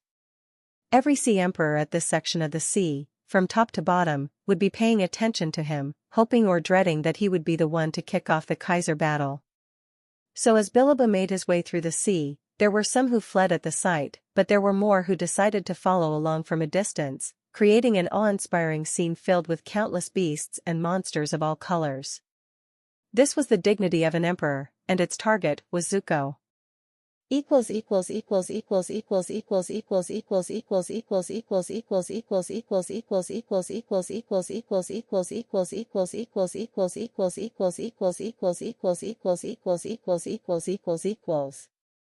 Important announcement. I've recently resumed working on the game for this book. It's on Roblox, and I'll be doing a public test on the 9th of February, 2024. There isn't much as of now, but it'll be nice if you can take the time to join in. ATM, you can start with one of 5 randomized elements, with equal rarity: fire, water, wind, earth or lightning. You can also cultivate either essence cultivation or anatomy cultivation or both if you have the will. Soul cultivation will come much later if I decide to add it. You can also start with one of 4 races: human, elf, beastkin and blood fiend. And they all have their own benefits. Humans, well, their speciality hasn't been written in the book yet, so it won't be in the game for the test either, and it would be a spoiler if I told you so. Can't do that. But I can promise you that when I do implement the human race benefit, they won't be inferior to other races at all. Elves, they have 4 subraces: 1. Pure, normal, 2. Fey, 3. Spoiler, 4. Royal. They of course have different benefits and rarities. Beastkin, they have 5 subraces: 1. Wolfkin, 2. Deerkin, 3. Rhinokin, 4. Dragonkin, rare, 5. Phoenixkin, rare. First 3 are of equal rarity, but the last 2 are quite rare. These all come with animal features like wolf ears, dragon horns, or phoenix wings. Blood fiends, they can drink the blood of fallen foes to siphon their cultivation. Yes, the victim will actually lose cultivation progress, but not a lot. Can't promise that all of the racial specs will be in the game at the time of the test, but I'm working on it. It isn't easy working on both the game and the book, on top of being in university 4 days a week, all without any help, but I'm monarch still and I'll do my thing. Countless sea dwellers of all kinds were gathered together without fighting, a profoundly uncommon occasion. It was normally too difficult for the weaker beings of the sea to look at these apex predators without being worried that they would suddenly twitch and it would be the end of their life, but many were doing so today. The waters were filled with excitement, but at the same time, the scene was so tense and suffocating that despite the vast amount of numbers, there was barely any noise. And there were 3 main reasons for that. The first was the air of malevolence and utter hatred that surrounded the Sea Emperor. Nobody wanted to draw his attention. And the second was that, at the end of the day, they knew themselves and they knew their neighbors. As soon as a few drops of blood were exposed, it would send those with weaker control over their instincts into a frenzy. And when a bloodbath inevitably kicked up, even those in the third and fourth realm would start licking their lips. Everybody here wanted to avoid that, so they kept silent, hoping that they didn't attract a fool's attention. And the third reason was that, well, they didn't want to miss out on seeing what happened next to the object that held everyone's attention. The object that caused the Sea Emperor to bring his entire army here, and the object that brought everyone else here. It was none other than the silver cocoon that was being surrounded like a top-tier resource that was about to bloom. Most people here knew that it was the telltale sign of somebody's evolution, meaning that somebody was promoting to the fourth realm in Bilibou's territory. Although there was a chance that it was someone evolving as a magic beast, first realm, that chance was so low that it wasn't even worth mentioning. It had long become apparent that first realm evolution was a feat that only their first-generation ancestors/progenitors could achieve, and that too if they were lucky. Moreover, going by the size of the cocoon that was still growing, there was no way it could belong to someone who was just entering the first realm. So that meant that somebody was advancing to the fourth realm, with an evolution even, in Emperor Bilibou's territory. Important things needed repeating. It need not be said how volatile things could become if somebody dared to become an enlightened beast in a territory that was already owned by a sea emperor. Such situations always ended in colossal situations. Either two enlightened beasts would go head-to-head, a situation which in itself could create many results. Or, the stronger one of the two would force the other into submission, adding him to his army and growing her collective strength. Many here were convinced that this was the reason why they were here. They assumed that word must have gotten to Bilibou somehow and he had immediately moved out to subdue the threat. They didn't know why this new enlightened beast couldn't wait to leave Bilibou's territory before initiating his advance, but they weren't too interested in finding out. All they wanted to see was a good show. From a safe distance, of course. Maybe it would be an epic clash of titanic figures? Maybe the one who was evolving would become a female so charming that she would charm Bilibou into pardoning her life. Haha. Although a few people thought of some strange but interesting scenarios, everybody knew that the most likely outcome would be something like an enlightened beast breaking out of her cocoon with pride and joy, only to be immediately torn apart by an army of beasts and monsters. Perhaps I'll get lucky enough to find a piece of meat, or at least a bit of blood. Some thought with greed.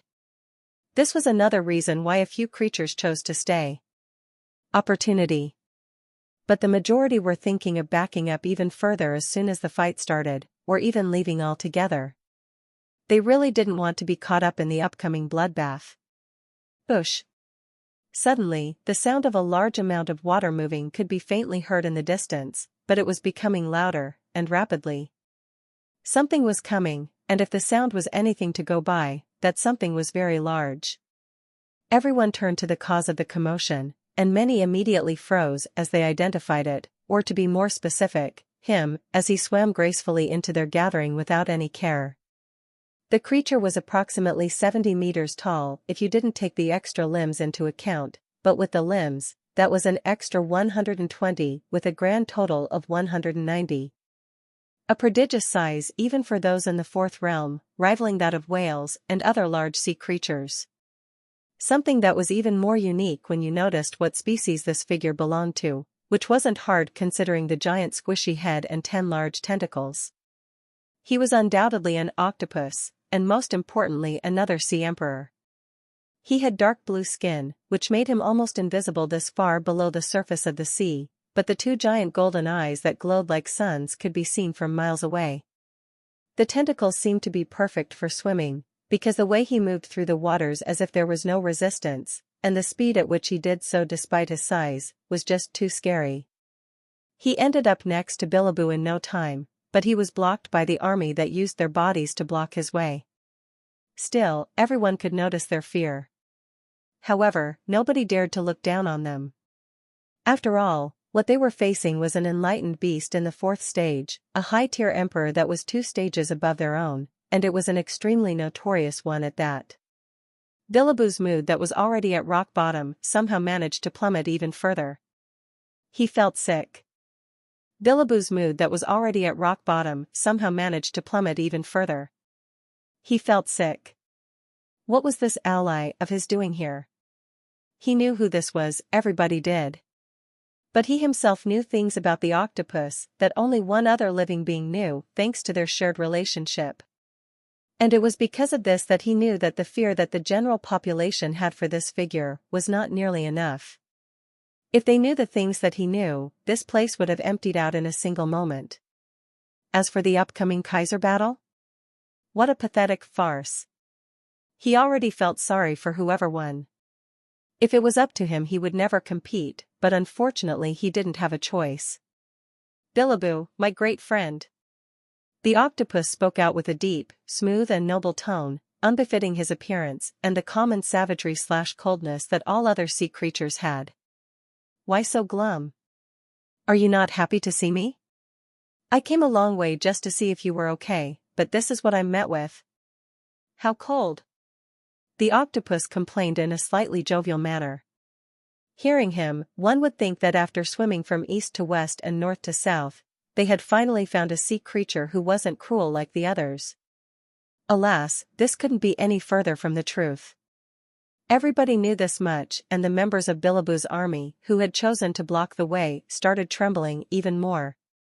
Everybody knew about the gentle sea emperor who would apologize to you, just before he chucked you into his mouth. What was worse was that the greedy creature didn't spare anyone or anything. He always spoke about being forced by the cruel nature of the sea, claiming that he was peaceful at heart. Yet he himself was one of the most proficient when it came to slaughter. Most sea emperors wouldn't bother with spirit beasts, realm 2, and below, because they were effectively useless to them. But this sea emperor would even chase after those, without any cultivation. There was a reason why he came here alone, and that was because everyone who resided in his territory had already fled or had long become nutrients. Nobody dared to go there anymore. Kazalix, Billaboo spoke out slowly. For a moment there was a tense, loaded silence that had everybody fearing for the worst, but then Billaboo spoke once more. I am of course glad to have you here. All of you, don't you know who this is? Get out of the way. Nobody needed to be told twice, they immediately withdrew with haste. No need to frighten them, Emperor Kazalix sighed. How many times have I told you, you're too heavy with your words? Billaboo didn't respond. So, who is this fellow? Kazalix asked, referring to the silver cocoon and asking the question that everybody else had had on their mind. A few even shifted a little closer as if they were afraid to miss the answer.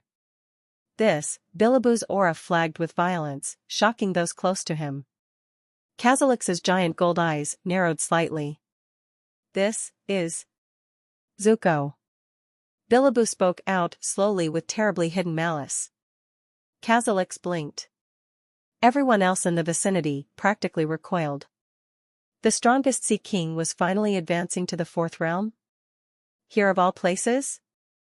Was this stupidity or stupidity? Many scorned Zuko's intelligence for what he was doing, but at the same time, they were all excited to see what kind of evolution a talented figure like that would receive.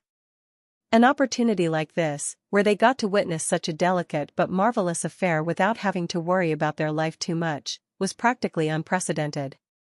Zuko, Kazalix muttered with his mind elsewhere. However, a few seconds later his eyes flashed with an emotion that could only be called mad greed. He composed himself quickly, but it was impossible for something like that to go completely unnoticed. Billaboo was one of the few who had seen it, and his heart squeezed with dread as a sudden thought crossed his mind. No, he whined as the revelation of what was now likely to happen caused his stomach drop. He felt like his revenge was slipping out of his hands. No. He would not allow this. Emperor Kazalix, Billaboo started respectfully. He had to do whatever it took to dispel Kazalix's interest. The thing is, this dash equals save it, Billaboo. You of all people should know that all of the things you could do to me, deception has to be the one with the least effect. I do not know why you are angry at this creature, and honestly, I don't particularly care. I want him alive. Listen to my command, or die. Kazalix spoke in his mind, ruining his plan before it could even begin. Yes, master Biliboo responded back subserviently.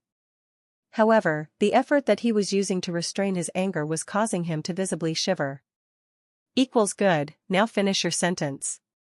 You know what to do. Biliboo slowly undulated his body, which was the equivalent of most other creatures, taking a deep breath. Everyone could tell that Biliboo was angry like never before. Clearly, Zuko's audacious act had enraged him exponentially. Not that they cared.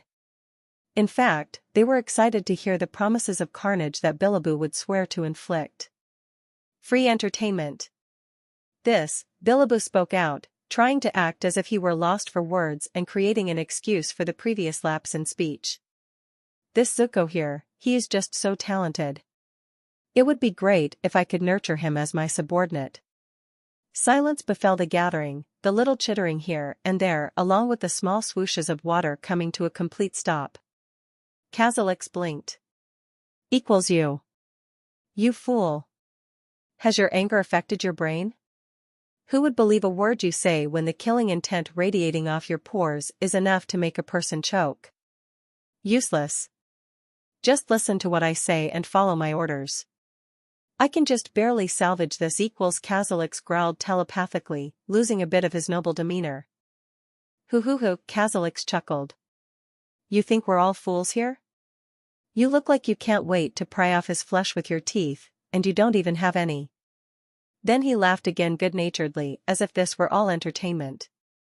However, on the inside, he was sending another telepathic message.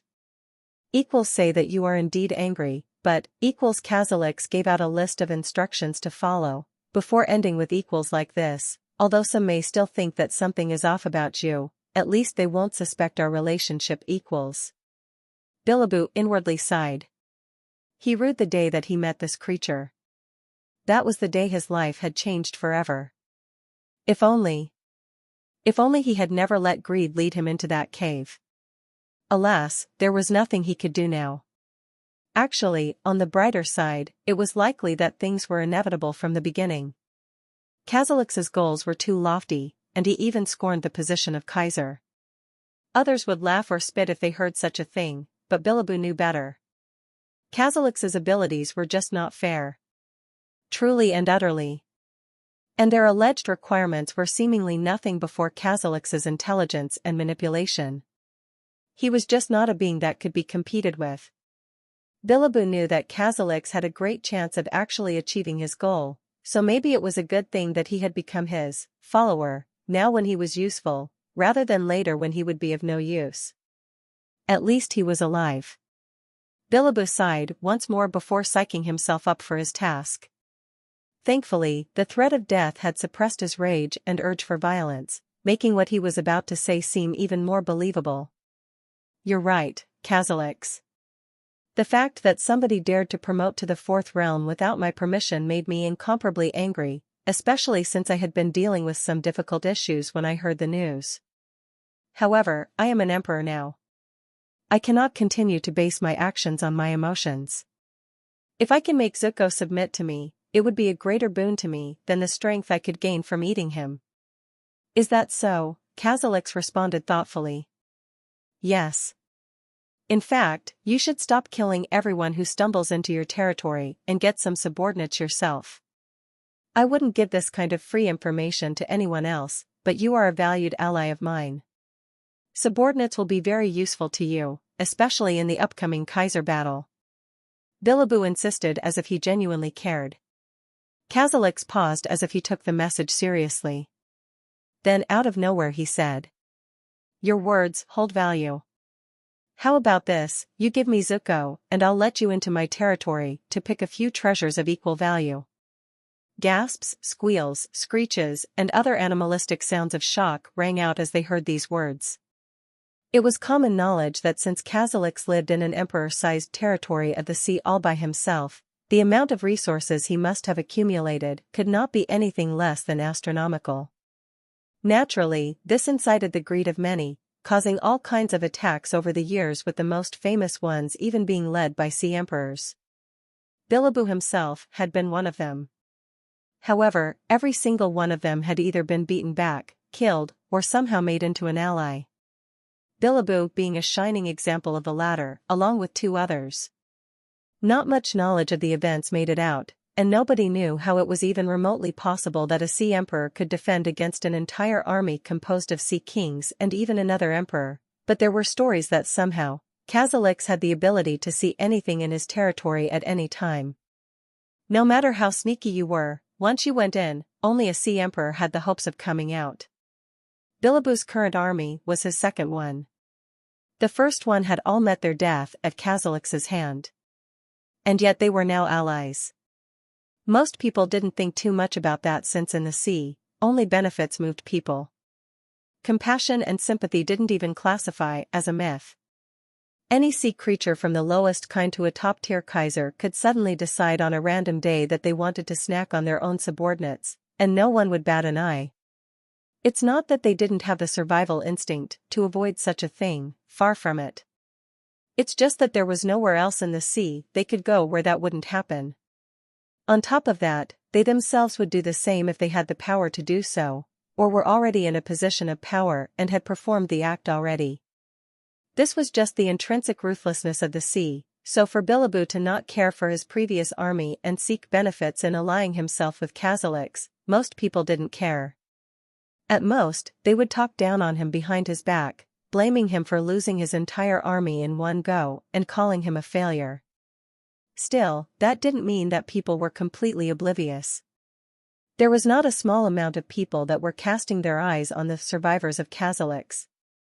Insignificant compared to the population of the sea, but enough that if their suspicions were proven correct, a huge problem would arise. In any case, all of this proved the great desire people had for Kazalix's treasure, and how fiercely Kazalix was willing to go to defend it. But now, all of a sudden, he was willing to relinquish a few of his treasures that were equal in value to someone in the fourth realm. All for just the one Zuko? Were they hearing correctly? This, Biliboo barely worded out as if he were shocked silly. Kazalix, are you sure? I know your situation is quite unique and you are in great need. But dash. It's fine, it's fine. Kazalix waved a large tentacle magnanimously. Besides, you are my ally. This is treatment that only my allies can receive. So if I dash. CC crack. Kazalix's eyes swiveled to the source of the sound, finding a long crack across the silver cocoon encasing Zuko. It would seem that we have run out of time. He drawled uncaringly. Then he looked back at Biliboo. Are you going to trade him or not? Biliboo, whose attention had been caught by the slowly awakening Zuko, blinked as if he had just woken up. But an instant later he turned back towards Kazalix with just as much indifference that the other had. Of course I will, he's all yours. Biliboo said flippantly. How would you like to take him? Maimed? Half dead? Fully dead even? I know we planned on making him a subordinate, but perhaps you're feeling hungry? Biliboo joked with Kazalix as if he were talking about a mere item, nothing to worry about. But it was all a facade. Biliboo could not keep the same calm as Kazalix. The whole reason he had left Zuko back then to bring his army to surround him was because he knew how talented the abnormal centipede was. An opinion that had only risen when he was struck by that silver light, an attack that had managed to harm him even though a realm and a couple stages separated their strengths. With such a gap, anyone else in Zuko's position would have been squashed.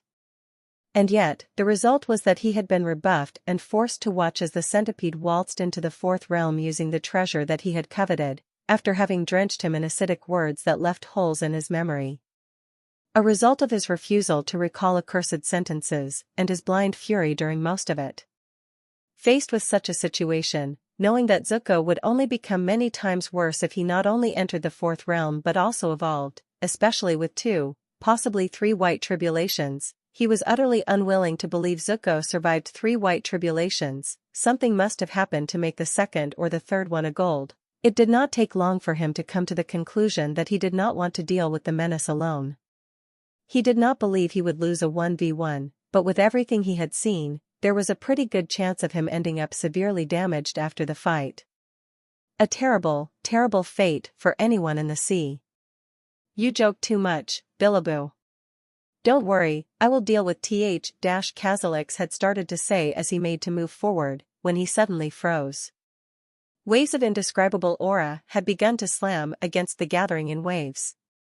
Visibly, it was silver in color, just like the cocoon, but the feeling it gave off was not something that could be given accurate labels. It was not fiery, it was not. The only three things that could be comprehended was first, the unknown, practically eldritch feeling of pureness. Something like the concept of pureness did not exist in the sea, so it felt profoundly alien to all the people here. Still, they were able to make accurate inferences, based off of the feeling alone. The second thing that they could comprehend, which was much easier to understand but just as peculiar, was the ridiculous heaviness of it all. It made them feel like they had suddenly descended lower in the sea, without actually doing so. Some people came to the quick conclusion that it was an illusion, however, even before they could open their mouths to make remarks, they were silenced by the sound of bodies exploding. The weaker individuals in the first realm, unable to take the drastic increase in weight, had begun to pop like overinflated puffer fish. Lastly, the third yet easiest thing of all to understand about the aura, was the power behind it. The peerless, matchless quality of the essence was impossible to mistake. Silence descended on the gathering once more, but it didn't last very long. Swoosh! Somebody jetted off, quickly followed by others as the bystanders began to flee the scene. Nobody shouted "Outrun," or "It's too dangerous," or "We have to escape." Because in the first place, there was little concept of we to see creatures who felt endangered. They didn't care about anything but their own lives as they made a mad dash to escape. However, only those in the mid to upper limits of the second realm and beyond had that chance. For everyone below? They simply couldn't move. If the heaviness of the aura could make people explode, then it could definitely subdue the people who were only scraping the requirement to survive it. They were simply out of luck. Strong enough to survive, but not enough to move. Unfortunate indeed. Even the mad dash that the others were doing was only called that because of how vigorously they were moving in their attempts to escape. But they weren't moving very quickly. Only the Sea Kings in the third realm could freely escape. Sadly, most of them were part of Billaboo's army and weren't allowed to leave, with the few who had tried already burned to cinders, courtesy of Billaboo's lightning. On second thoughts, I think I'll let you take this one for me. Kazalix spoke, his voice still uncaring but his words depicting the opposite. However, that voice actually helped Billaboo calm down. No matter how powerful Zuko was, it was not enough to compare to the absurdity that was Emperor Kazalix. Even with this terrific display of might performed by Zuko whilst he was still in his cocoon, that belief had not shaken. Not even in the slightest. Others might think that Kazalix was a coward that was putting on a brave face, but Billaboo would never be that dumb again. He was 95% sure that Kazalix was simply using him to gauge out Zuko's not abilities, and that meant that he was in for a very rough time. What he didn't know was if Kazalix was planning to save him in the end if that was needed, or to sacrifice him to please the new shiny toy that was Zuko. Billaboo sighed in lament. What a horrible day. All at once, the cocoon abruptly shattered to pieces, revealing a startling silver-white body that glowed and glimmered in the dark. The body was mainly a pale silver, but it had white patterns all over its body that seemed to contain some kind of power. The body shape itself was elongated and flexible, but where in the past it was similar in size from top to bottom, now, it was smaller at the tail and progressively got bigger the closer it was to the head. Moreover, there were small but thick spikes that ran over its top that looked like they would be agonizing to bypass, which proved its increased defenses. But one of the biggest changes had to be the head. Previously, the centipede's head hadn't been too different from others if you didn't take into consideration its jaw, but now, the whole head had morphed completely and no longer resembled a centipede at all. In fact, it didn't look like any known insect. If you had to use another animal as a reference, it would be more accurate to say that it looked like a monstrous hammerhead shark. It was a pretty thick head too, unlike the sharks, and the jaw from before had not been tucked underneath, but instead was part of the hammer, creating a slight T-shape if you shrunk the height. Besides that, the over 100 terrifically sharp limbs were still there, naturally sharper than before, but also longer and thicker at the base. Just one of them looked like they could skewer a sea king to death, and there were over 100. Many were awed even as they were terrified as they watched the body slowly uncoil itself with a grace that stood out even more than its appearance in this savage sea, not to mention the unparalleled authority it was expressing without even doing anything. And as they watched the shining figure surrounded by darkness move around gently and softly as if it had just woken up from a blissful sleep, uncaring of the countless hostile forces that had come here to kill it, they couldn't help but think that he looking like a transcendental being that existed on a different wavelength or reality. They didn't even know what that meant, but looking at the sharp contrast between them and what was undoubtedly Zuko, that was the only thought that came to their mind. They felt like he was untouchable. He looked like an illusion. Could he even see them? Was any of this real? Some were actually beginning to doubt the authenticity of the whole situation. It was just too preposterous. However, that thought process was shattered when the creature began to speak. So, he started, making many who knew him notice that his voice had changed, becoming deeper and more regal, and also less savage, which made him resemble Khazalix a little. However, his following words. "What brings you broken, worthless pieces of debris, to see me?" BSSSSSH. Bilibou's lightning flared up wildly, and many could see Khazalix's eyes narrow as his mood undoubtedly plummeted. And seeing all this, they couldn't help but regret with all their being their decision to come here. They had swam all this way so happily, thinking they were going to make at least a small gain in knowledge if nothing else, not knowing they were swimming to their deaths. Zuko on the other hand was perfectly calm.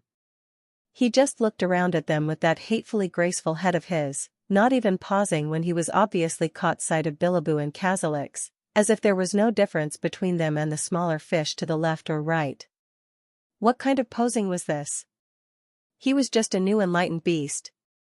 What was giving him this much confidence?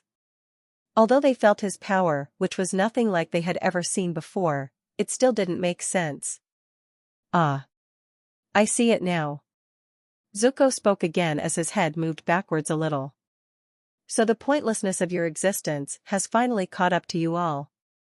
You must have decided that there was no more point in living, and decided to offer yourselves to my stomach, hoping to grasp a bit of usefulness before you all perished."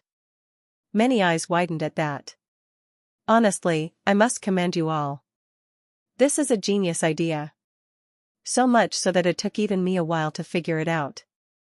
But then again, I never comprehended the laws of futility and waste like you all obviously have. It must have given you unique thoughts. In any case, come, fulfill your destiny and enter my stomach. Perhaps with this first and final act of usefulness, you will find peace." Then Zuko opened his mouth, revealing perfect sparkling teeth and inner flesh that was a silver only a couple shades darker than his carapace, with his grey tongue being the darkest thing about him, and just waited there, as if he really expected people to throw themselves in. What's worse is that a few people actually tried before they seemingly caught themselves. Zuko's royal demeanor, along with his ethereal aura and Realm 4 cultivation, was just that compelling. It was only effective against those in the second realm, since it was much harder for people in the third realm, aka Sea Kings, to believe any of those words. But the words still had mass effect. Some would shrug it off within days, but there were likely to also be some that would kill themselves even if they survived today's inevitable battle. His words made them feel that depressed. How could they not be when they were faced with such a thing? Even if it was generally frowned upon to be so bright since it destroyed all attempts at camouflage, Zuko's new appearance was amongst the most marvelous things they had ever beholden. And when they compared themselves to that, they truly felt worthless. What was it that Zuko called them? Broken pieces of debris? Ha. Ha ha. They couldn't refute it at all. "Zuko," Bilibou growled out, "do not forsake the life that you finally managed to push to this point for mere pride. Submit yourself or die." His voice was simply dripping with suppressed rage, and it made his words sound guttural. He was shaking too, and everyone could see it. It was to nobody's doubt that he was completely angry, but what completely baffled them was why he was being so hesitant to act even now. He was still trying to reason with Zuko, after all the things the creature had just been saying? Why? Could this be for Kazalix? Since when was Biliboo so patient and obedient? Apparently Zuko had been thinking the same thing. If it isn't Lord Biliboo, Lord of all shrimps. You almost had me fooled with how docile you've been acting. I would have thought that after everything I said to you, you would have exploded at the first sight of me, but lo and behold, you're diligently staring at me from a distance like I'm your father. You're even shivering. Honestly, you should dash. I've had enough. Biliboo spoke with a deadly calm, and for a moment everything froze. But in the next moment there was a terrific explosion as Biliboo lit himself up with lightning, which ended up causing some injuries to his own subordinates that were in range. However, his giant body soon disappeared. Not even a second later, there was another explosion of lightning which revealed his body above Zuko, surrounded by arcs of lightning that flashed around him crazily. They were growing brighter and increasing in vigor, which made people think that something big was coming, but just when the unwilling viewers reverted their attention to its obvious target, Zuko, they realized that he hadn't moved an inch. He was just floating there, boredly. Attack him! Biliboo yelled at his subordinates. He wasn't taking any chances, especially after witnessing how confident Zuko had been this entire time, which was an almost direct turnaround from the time he had been running from him before his evolution. Something was giving him confidence, and Biliboo was not going to ignore it. Whoosh, pewush, bush. Asterisk. His various subordinates immediately launched all kinds of attacks at Zuko, not taking any chances to antagonize their ruler with hesitation. Individually, it was nothing compared to what he was preparing, but with all of those attacks together, even he would perish if they all landed. Of course, he couldn't use himself as a basis since his defense relied on dodging because of how weak his body was, but still, even with Zuko's tough body, taking all of those attacks would surely leave him at the very least severely injured. So what in the depths was he still doing just floating there? You're too arrogant, Zuko. Biliboo roared out as he hastened his own attack, with a bad feeling creeping up on his heart. Is that so? Zuko asked, right before he was submerged in an avalanche of attacks. Boom! A kaleidoscope of colors was reflected in everyone's eyes as they witnessed the scene of devastation, and more than a few people ended up dying just like that. At this point, there were no more people in the middle to low stages of the second realm, because they had all died. Everyone that had been suppressed by the aura were now deceased. The only ones left were Biliboo's army and Kazalix. Everyone else who was strong enough to withstand what just happened had long escaped. What's the result? Biliboo asked himself with slight fear. He could just about see Zuko's form with his spirit sense, but the feedback he was receiving was heavily distorted. He was picking up too much information from the remnants of the attacks, and he wasn't versed enough in his control over his spirit sense to filter them out. His fear was because he couldn't even confirm if Zuko was in one piece or not. He really didn't want to see what would happen to him if he accidentally killed Zuko. Kazalix would absolutely not let him off. However, as a veteran as old as he was, he didn't dare to be lax. He still kept hold of the attack he had been preparing. It was now ready for use, but he wasn't going to be using it or dispelling it until he confirmed the situation. In any case, it didn't cost him much to maintain, and he was definitely willing to wait. So he waited with bated breath and an increasing heart rate. So this is the power I wield now. Zuko thought as he evaluated the state of his body. Completely unharmed. This fact was so terrifying and ridiculous that it frightened even him. He had known how durable he had become after checking out his status when he first broke out of his cocoon, and that was why he had even conducted this test in the first place. He was not a fool. But he had still expected to take a little damage, and that damage was what he wanted because it would lead to his next test. Namely, the testing of his increased regeneration capabilities that had become strong enough to display itself as a skill on his status. But to take no damage after all of that. He just had to see his status again. Status. He called. Status. Name, Zuko. Titles, Sea Emperor, Favored Son of the Sea, Ark Lord, the Moon's Fifth Apostle. Race, Lunar Diamond Kaiju. Cultivation, Enlightened Beast, Stage 1. Combat Strength, Realm 4, Stage 4. Bloodline, Sanctified Lunar Bloodline, Earth Grade. Physique, Moon Apostle Physique, Heaven Grade. Elements, Metal, Water, Acid. Affinities, Metal, 100%, Water, 100%, Acid, 100%, Moon, 92%. Laws, Metal, 7%, Water, 5%, Moon, 3% New. Intense, Diamond, 10% New. Innate skills, Metal Enhancement, Water Enhancement, Metal Spikes, Hydro Beam, Acid Spit, Lunar Acid Fusion, Metal Conjuration, New, Lunar Enhancement, New, Lunar Breath, New, Lunar Missiles, New, Lunar Barrier, New, Cruel Moon, New. Biological Augments, Diamond Infused, New, Regeneration, New. Contract Skills, Divine Lunar Punishment, Divine Lunar Enhancement. This just isn't fair. Zuko shook his head as he read everything once more. He really didn't know what to make of things, he was just too lucky. All of this had been obtained by his easy decision to contract with the moon, and a fruit that had popped out of nowhere, probably from the same moon.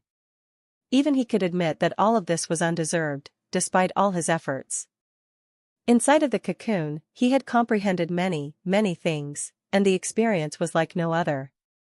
It was like his mind had been limitless, surfing through the secret laws of the universe and picking up whatever he wanted.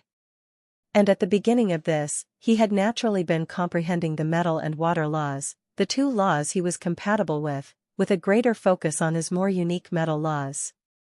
This even helped him to comprehend the diamond intent, which would forever alter the way he used metal in future, and it went without saying that he was exceedingly ecstatic.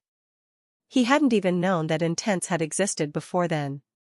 However, out of nowhere, it was like a bright light had shone from above, revealing to him the most sacred law of all laws. The one and only moon laws. And in front of such majesty, all other laws and intents had become garbage, with him becoming lesser than dust. For a long, wasted moment that he both cursed and praised himself for, he had just looked and marveled, not daring to believe.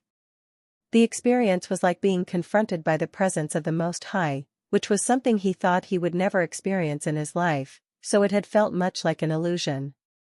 The greatest one in all existence, but an illusion nonetheless. But that was not the case at all, it was reality. So when he got himself together, bracing himself even for death, he began to audaciously comprehend the moon laws to the best of his ability, focusing solely on just that until the end of the event. And what a great decision that turned out to be. 6. That was the amount of moon-related innate skills that he had managed to obtain. A crazy, crazy feat. He felt like he was in a dream. However, once again, this was all real. After all, it was one of those skills that resulted in him being unharmed after enduring all of those attacks, namely the lunar barrier. Before the attacks had landed, he had wrapped himself in the lunar barrier without even using any enhancement skill. And yet still, he was able to block a majority of the attacks before the shield broke and his defense was left to his carapace, which was also extremely durable. All for the mere cost of mana. Even he hadn't expected that because he thought that his usage of mana would restrict him, but he should have. How could the greatest law in existence have a subpar display, even if it was wielded by a speck of dust? Ludicrous. However, this left him with a slight problem. His opponents were too weak. At this point, he was practically immune to damage below the fourth realm. He wouldn't be able to use them to test his regeneration, and if that was the case, no point in wasting time. I'll finish them all in one blow. If all of them together could not break his defense, then they were useless shrimps that didn't need to exist. Cruel moon. What a fool. He actually just floated there and took all of our attacks like he's some kind of Kaiser. An idiot if I've never seen one before. A sea monster spoke. Is the fourth realm so easy to enter that even brain-dead insects like him can reach it? I must admit, this is giving me confidence for the future. A sea beast spoke. Shut your mouth.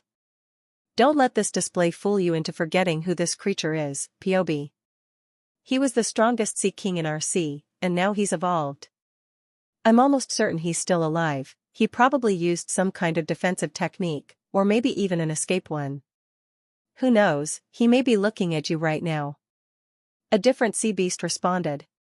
The sea beast called Piobi thought about that, and the ramifications of what he just said sent a shiver down his skin. He didn't speak any more after that. However, not everyone was convinced, and some even laughed as they scorned Zuko's intelligence. Broken pieces of debris he called us. Now look at him. Dead. I say we tear what remains of him to pieces, show him what real broken pieces of debris look like. Someone said wildly, and others growled in agreement. Turn him into debris. A clownfish with a squeaky voice yelled. Kikikik. Her. Prrrr. Kaka. Mumamumiamu. Various sounds of laughter rang out, raising the somber mood. Something that had been direly needed after the despair they had felt ever since they witnessed Zuko break out of his cocoon. However, Biliboo, their ruler, was having other thoughts. He can't be dead. That's just too much of a fallacy. He thought. Nobody wanted to die, and it could only be imagined how much someone like Zuko, a being who had been showered with all kinds of talent and gifts, would love life. He definitely would not be taking those kinds of attacks without a plan, so what was he still doing? Waiting for an opening? Apparently so. Oosh! The sound of a large amount of water being disturbed rang out, and at the same time, the color effects and residue of his army's attacks was instantly dispersed as what looked like a ball of silver light took its place. A very, very big ball, mind you. Biliboo's mind blanked out. It's indeed the moon laws. How did he comprehend it in a baby world like this? Did something from up there somehow fall down, causing him to obtain its benefits? Is he that lucky? Well, whatever the case, I better move. Kazalix thought before he seemingly melded with the water, disappearing completely. I heard your first army got wiped out, Biliboo. Zuko suddenly spoke out. It's sad, but don't blame me for being cruel, you're the one that pushed me to this state after all. He doesn't look like he's suffered any kind of damage. That's the thought Biliboo had been distracted by when he suddenly realized what Zuko just said. Hearing that, on top of the sight of the silver ball growing to devastating proportions, Biliboo felt a terrible shock. But he soon broke out of that as profound wrath consumed his mind entirely. Die, Zuko. Just die and be forgotten. And then he released his own attack that he had been holding the entire time. Lightning desolation. Biliboo exploded with lightning and a beam of pure electric devastation shot out of him and towards Zuko, much like a tribulation light but only far slower. However, this speed was still in the domain of things that most lifeforms couldn't react to, and it thundered right towards Zuko with the sole cause of causing utter destruction. I wanted to charge it a little longer, Zuko thought grumpily. Let's hope that just this is enough to kill them all. Without suspense, he launched the cruel moon, watching as it suddenly became more like a real moon, albeit translucent, and less like a ball of silver light. It sailed forward domineeringly but ultimately didn't make much distance before it inevitably collided with Biliboo's speedy attack, which meant that detonation of the two attacks took place closer to him than everyone else. Asterisk. As expected, the sound of two energy-based attacks of that magnitude colliding with each other was enough to rupture the ears of weaker life forms, but the actual result of that impact put that impressive fact to shame. After all, other than the fact that the scene had been submerged in silver light that effectively blinded everyone, the amount of life forms that were still in one piece had been reduced to a mere 2, and Biliboo was not one of them. Bluergurg. Biliboo vomited out bits and pieces of his inner organs as his precious blood leaked out of the various lacerations all over his body. He was also missing a majority of his tendrils since they had evaporated in the attack, and that meant that he had lost a good amount of his body. In an instant, Billaboo, the Stage 2 enlightened beast and infamous Sea Emperor, had been left severely damaged. You can't be serious. With his entire sight occupied by silver light and his mind woozy with pain, he felt very far from reality. He felt like he was dreaming. Before the two attacks had collided, he had retreated as quickly as possible. He knew he did. How could he not have known that two attacks as powerful as those ones blowing up against each other would cause a catastrophe?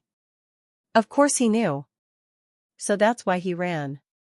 Of course, the distance he crossed in that minute time frame wouldn't amount to too much, but he was still a very fast being and should have reached a safer zone. And yet look at him. He was in pieces. Doesn't this mean that if he were to take the attack head-on, there would be nothing left of his body? How? He barely thought, before what was left of his body fell flaccid and he passed out, his mind shutting down to preserve itself. He had been rendered unconscious in one blow. On the other side, Zuko was doing better than Billaboo, but not by much. He still has all of his body parts attached, but his carapace was dangerously torn and his eyes were effectively destroyed. Not missing, but damaged to the point of unusable. However, the scary, very scary thing was that he was visibly healing. You could practically see his carapace knitting together and it was gradually losing its scorched look, becoming pristine once more. Ow, Zuko thought simply. He was in a lot of pain, and the healing process was uncomfortable, but in the end it was nothing compared to a white tribulation. That thing was something like no other, a pain that completely broke common sense. How did it even work? The way it had bypassed the barrier of his carapace to strike the core of his being had been way too uncanny. Ugh, Zuko shook his head to clear his mind before weakly sending out his spirit sense, using it to observe the state of his body. This regeneration is indeed impressive. These gifts from the Moon Mother. I must pay them back in full. But how? As Zuko waited to heal, he began to think of ways he could please the moon using his newly upgraded intelligence.